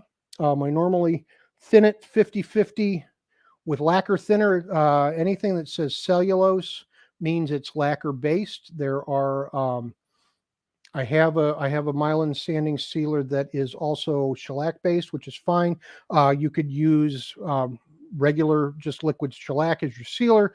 You could get shellac chips or flakes and use some denatured alcohol to create your own shellac solution. Use that as a sealer depending on what you want to do. Like I said, you could use the Mahoney's oil or the Mylands Food Safe Finish as a sealer on something that's going to be possibly be used for utility work. If I want the food safeness out of that, I'm going to use a different product for my sealer. But if I'm building up a shiny finish, I'm probably not intending my finish piece to be used for kitchen use. I'm probably not intending that to be a functional thing. So starting with the cellulose sanding sealer is what I like to do all the time, all with my surface film finishes. Now, straight out of the can, Mylands is a little thick. I do like to thin it 50-50 with lacquer thinner. I just get a 8-ounce bottle.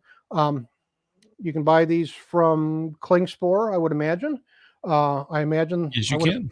I would imagine that they sell bottles like this with a nice cap. It's not rocket science. I fill it about halfway with the Mylands. I fill it the other half with just hardware store lacquer thinner because it's a lacquer-based product. I want to use a lacquer thinner to thin it. The advantage that it gives me when it's thinned is it penetrates faster, it dries faster. I end up not using as much sealer per piece, but I get better penetration, a better film, more even film across the surface by using that. And that will seal the surface and prevent the wood from absorbing any of my film finish products into the wood. Once I do that, once I seal that, I might take a half step back and go back into sanding and use an abrasive paste. Now, I know Klingspor doesn't carry this. I mean, there's some legal reasons, mostly shipping to California, that has been tying things up. But if you need Yorkshire grit, you can go over to the walnutlog.com. If you want, you can use coupon code VACATION21. That's a legit coupon code, and take 10% off your Yorkshire grit purchase. Yeah, I will do a little kickback to Klingspor or something, or I'll wear Klingspor t-shirts more often. That's right. Abrasive paste, basically what this is sandpaper in paste form. There's abrasive materials in there, and this will work great to finish your sanding, even if you have used the awesome sanding paper from Klingspor. Klingspor does not have their own branded abrasive paste, do they? No, we usually just put it on top of paper or cloth and then use it as that. Now, Okay. what type of grit is in there, though? Pumice, rotten stone, and something that he will not tell me what it is. There is a secret ingredient in there that I am not privy to. Although if he dies before I do, I get the recipe. Do I get to tell if I know what it is? No. Okay. Bye. Maybe. What do you think it is? Nope. I don't want to get in trouble. But yeah, let's just say that. Okay, you can natural. send me. I've got a private chat. Send me a private chat. You can type it in, and I'll tell you if you're right or wrong.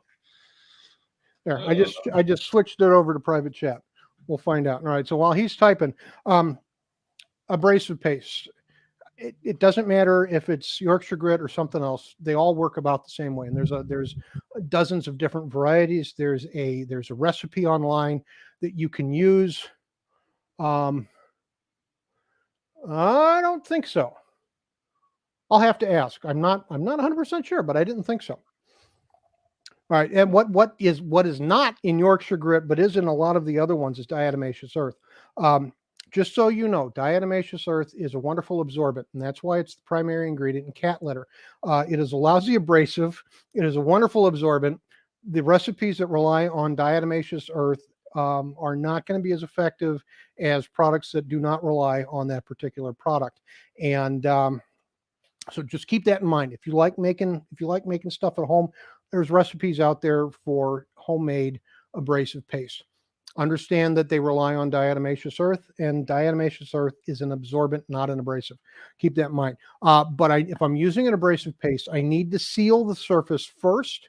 That's one reason why I like using my sanding sealer. But this will help me do a final sanding and really increase the luster from the natural wood by itself.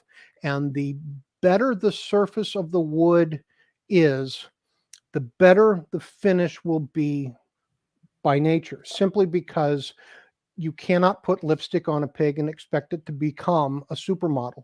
Okay, or you can't put lipstick on me and pretend that I'm now a supermodel.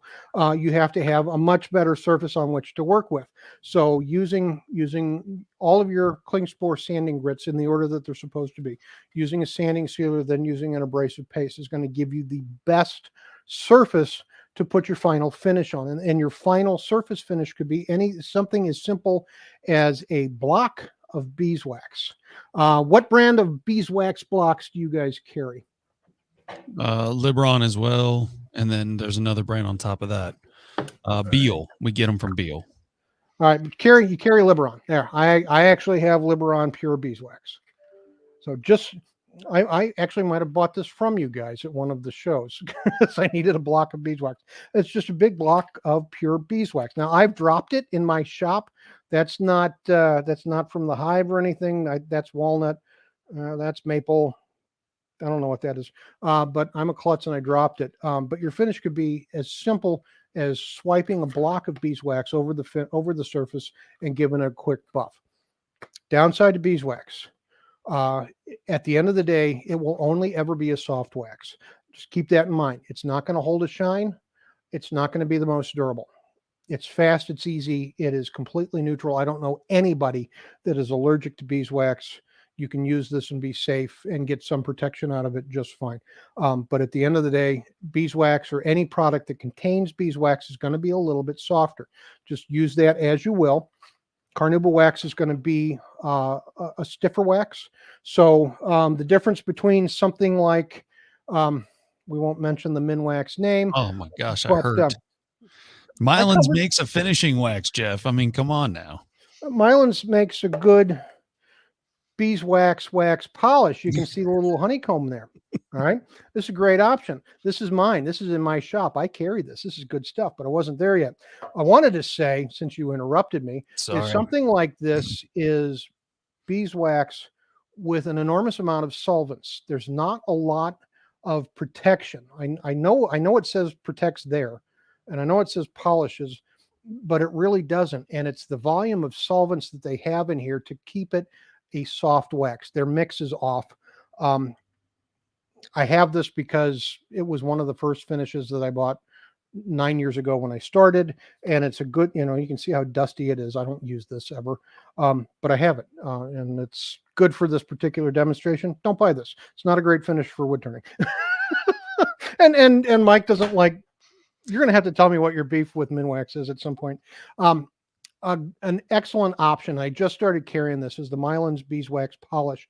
It does not have as much solvent. It has a higher wax content than that particular brand, and it will give you a really nice finish. The big advantage of a paste wax over a wax block is it's simply easier to apply.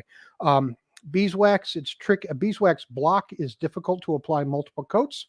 A paste wax, really easy to apply multiple coats. So if you're wanting a beeswax finish, I would go with something like this for a turning, especially if I want to build up a little more luster. And realistically, a semi-gloss, it'll be glossy for a week or so, and then it will ease back into about a semi-gloss, and that'll be its natural state. But you can use just a soft cotton cloth, no additional product, and you can pop a shine anytime you need to dust the pieces. Does anybody dust? I don't dust. But that's a great option for a beeswax product. Now, moving up from there would be a carnauba wax type paste wax. It's going to be a little bit more durable. One option that I have, I sell the Hampshire Sheen line. Again, not something that I have the ability to sell to Klingspor. But the cool thing about the Hampshire Sheen line is it has no beeswax. It is all carnauba wax with a microcrystalline wax added as well. This will give me the most durable finish from a wax product. That said, at the end of the day, it is still a wax product, which means out of all of the surface film finishes, this one's going to be the fastest, the easiest, and the cheapest. It's going to be the least durable. Okay, so keep that in mind. Doesn't make it bad, just makes it what it is. It's a wax finish. Wax finishes are softer than say a friction polish, like the Mylands high build friction polish. This stuff is awesome. It will give me more shine and more protection than a paste wax, no matter what wax you're using, because it is shellac based. It will build up in higher coat counts. It will give you a better shine in general. Downside to any shellac-based product is shellac does not get along with moisture. If you get this wet, if you get any shellac finished product wet, it's going to turn white and cloudy. That's why you get those water rings on your table. It's the moisture from the glass interacting with the shellac in the finish. You can use heat and buff away those rings, but it's a pain in the butt. If you're using a shellac-based product, especially a friction polish, don't use that on something that might get wet. So don't use it on a shaving razor handle or a shaving brush handle, because they're going to turn white and cloudy and you're not going to be happy. It's very good for pens. It's very good for smaller pieces, bowls, spindle work, things of that nature. You can build up a really nice shine. Use your sealer, then apply several coats of the friction polish. Application is simple. Apply your first coat with the lathe off by hand, let it dry. Second coat, lathe on to buffing speed, so about 1,000 RPM. Use your second coat to polish the first. Now you have about a coat and a half on there. Use your third coat to polish the second. Now you have about 2.5 coats on there. Fourth coat polishes the third. Fifth coat polishes the sixth. And you keep building and building and building, 8 to 20 coats, depending on how much shine you want. It goes really fast because you don't want to overwork this product. You want to pop a shine and go to the next coat. You don't want to buff and buff and buff and buff and buff. Because if you over buff a friction polish, you're going to set the friction polish that's in your paper towel or cloth, which means your paper towel is going to fuse to the surface that you're working on. And the only fix to that is to turn it away, stand it away, start all over again, and it gets frustrating. So don't over buff a friction polish. Don't over buff a wax. The longer you buff a wax, the less wax you have on the surface of the piece, because you're taking it right back off. Pop a shine, stop, move to your next coat. This is quick and easy and effective. It should not take much time. Remember, not for things that are in a wet environment. Don't get it wet. It's like the Gremlin guys from the movie from the 80s. Don't get them wet. Don't feed it after midnight, and everything will be fine. Right? That's your friction polish, and all friction polishes are the same type of thing, because friction polishes in general are shellac based. So OB Shine Juice. If you're a wood turner, I'm sure you have heard of the homemade recipe for OB Shine Juice. It is nothing but a shellac-based friction polish. It's shellac, denatured alcohol, and boiled linseed oil, even thirds of each of those. It works fine if you like to make finishes. Don't overwork it. It is not magical. It is nothing special. It is no different than this. The biggest difference is, while this will separate, it will not evaporate. The alcohol in the homemade version is not incorporated into the solution, and the alcohol in the OB Shine Juice will evaporate quickly over time, and that will screw with your mixture, which means it won't work the same. If you're doing the homemade recipe, do it in small amounts. Don't make large batches, make small batches, and you'll be fine. Moving up from your friction polishes, the next thing would be your lacquers. Brushing lacquers, spray-on lacquers. In the finishing, in the Morocco Blue demo, we talked about how to apply a spray finish. You apply your spray lacquer in exactly the same manner. If you're using something like the Mylands melamine lacquer, this is a semi-gloss to low-gloss product. It can be used in exact same manner as a friction polish while you're on the lathe. Apply a coat, apply the second coat with the power on, and build up your surface that way. It will not build up in a thick finish like a sprayed or brushed on lacquer will, but it will give you a nice finished surface. It will be a semi-gloss to a low gloss. and it's super simple, but it'll give you a little bit more protection. The cool thing about lacquer is every coat will actually chemically fuse to the previous coat. That you apply your second coat, there is enough solvent in that wet coat to liquefy the surface of the previous coat, and it will chemically bond. You will not have layer separation like you can get with some of these other products, because it fuses itself and becomes one consistent surface. All right. So the more coats you get, the thicker that singular surface becomes. Because of that, you don't have to go in and process the surface in between coats like you do if you're working with something like a poly. A poly is going to be something. Oh, I moved my mouse. Hold on a second. Poly is going to be something that you do have to process the coats in between. There we go. Whoop. There we go. But lacquer, you don't have to process the coats in between unless a bug lands on there or there's something that you need to attend to. You don't need to high grit sand and tack off. You can just apply coat after coat after coat, and they will fuse together themselves. Once cured, and give lacquer at least a week. Let it cure. You can take it, you can buff it. You can use a high grit buffing polish on the lathe. You can take it to a buffing system and buff it. It will buff out very nice, light pressure, lots of speed. Great way to get a really high build shine finish. Lacquer will be very shiny, very hard finish. If it's damaged, it's not as tricky to refinish. Biggest downside to lacquer is the smell. Because of what it is. It is an organic material. It's bug poop is what it is. Lacquer is bug poop. Shellac is also bug poop. We use a lot of bug poop for a lot of things in this world, and lacquer is one of them. It's bug poop, and in order to keep the bug poop liquid enough to be used as a finish, there's a lot of solvents in there. So you need good ventilation. Good lung protection, fume-rated lung protection. You can probably get something like that from Klingspor. There's a lot of harsh solvents in there. That's the biggest downside to lacquer. Next step up from a lacquer would be a poly. Wipe on, brush on, doesn't matter. Covering the label because I don't want anybody yelling at me. I really don't use poly. This just happens to be an old can. It's an old can. You can see that it's old. Probably expired, but it's great for holding it up because it says wipe on poly. Application for poly, you can use it as a friction polish. You can use it like the friction polish. You can use it like the melamine lacquer. You can apply it coat after coat on the lathe. Quick application, give it a shine. Quick application, give it a shine. It will build up in a more natural type finish like that melamine. You don't have to process things in between. You won't get the super high gloss glass-like finish doing it that way, but it can be applied quickly and easily on the lathe while the piece is rotating.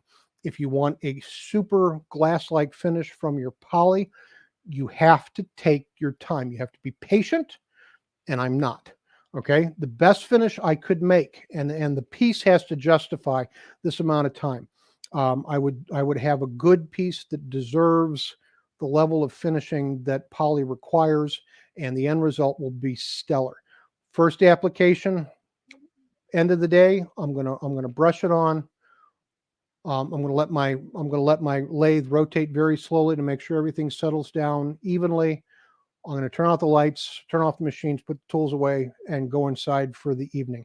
When I come back out the next day, I'm going to leave it in the chuck. I'm going to remove the chuck from the lathe. I'm going to do my other work. At the end of that second day, I'm going to remount the chuck with the piece still in it.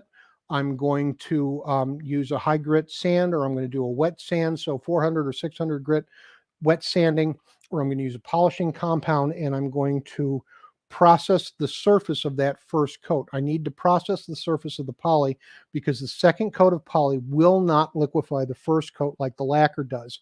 It needs to have a perfect surface on which to be applied. So I'm going to have to spend the time to fix that. So I will sand it, wet sand it, polish it, tack it, make sure everything's clean and dry.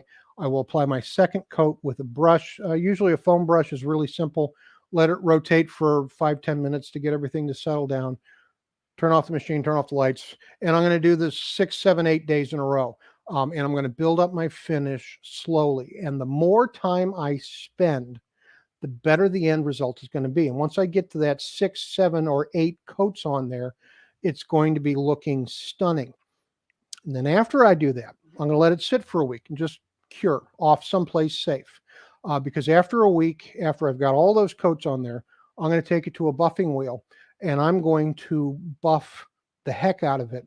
And I will have the shiniest, most glass-like finish I could possibly imagine. And the only way I can get there is if I take my time and do it slowly, step by step. Don't skimp. If you want that high quality finish, you've got to put in a high quality amount of time in order to get there. Okay. Absolutely. If you want a nice finish with less time, you have lots of options. If you want a super high quality glass-like finish, Pete Markin is the one that taught me this technique. And when the piece justifies it, it's usually a segmented piece, but when the piece justifies it, it's the right thing to do. Fortunately for me, it's not usually the right thing to do, so I don't have to do it because it takes an enormous amount of time and I have no patience. But anyway, that in a nutshell is my finishing demonstration for wood-turned items. There's a lot more products out there. Having something like the Understanding Wood Finishing from Bob Flexner, which you can buy from Klingspor Woodworking Store, is a great item to have available in your shop. I refer to this not only to give me the knowledge that I need for the demonstrations, but to give me the knowledge that I need for my own work. My work has to be at a certain level for my customers, and I don't want them coming back thinking that I cheated them or took some shortcuts. So I need to make sure that I understand how all these products work so that I can get the most out of the products that I'm using. Right. And that's really all I wanted to tell you. Aside from the Howard's Feed and Wax, everything else is fine as a finish. You just need to know when to use it, when not to use it, what its strengths are, what its weaknesses are, and the simple fact that Howard's Feed and Wax is furniture polish. Okay. Thank you, Jeff. Does anybody have any questions? No, not at this time. And I want to say thank you very much for that very in-depth covering of finishes. And we'll finish it up because Facebook is about to kick us off. No, they can't kick us off. Why would they kick us off? How rude. I know, right? Well, I want to say thank you very much on behalf of Klingspor's Woodworking Shop for demonstrating for us today. And fortunately, we got to end it. So this is the Klingspor's Woodworking Shop 21st Woodworking Extravaganza. Jeff Hornung from the Walnut Log joined us. Thank you so much for all the information today. I am Mike Z. And I'm Chris, and I guess we're finished. He doesn't end there. All right. Well, thank you so much, and I hope you guys have a great day, and we'll see you back here tomorrow.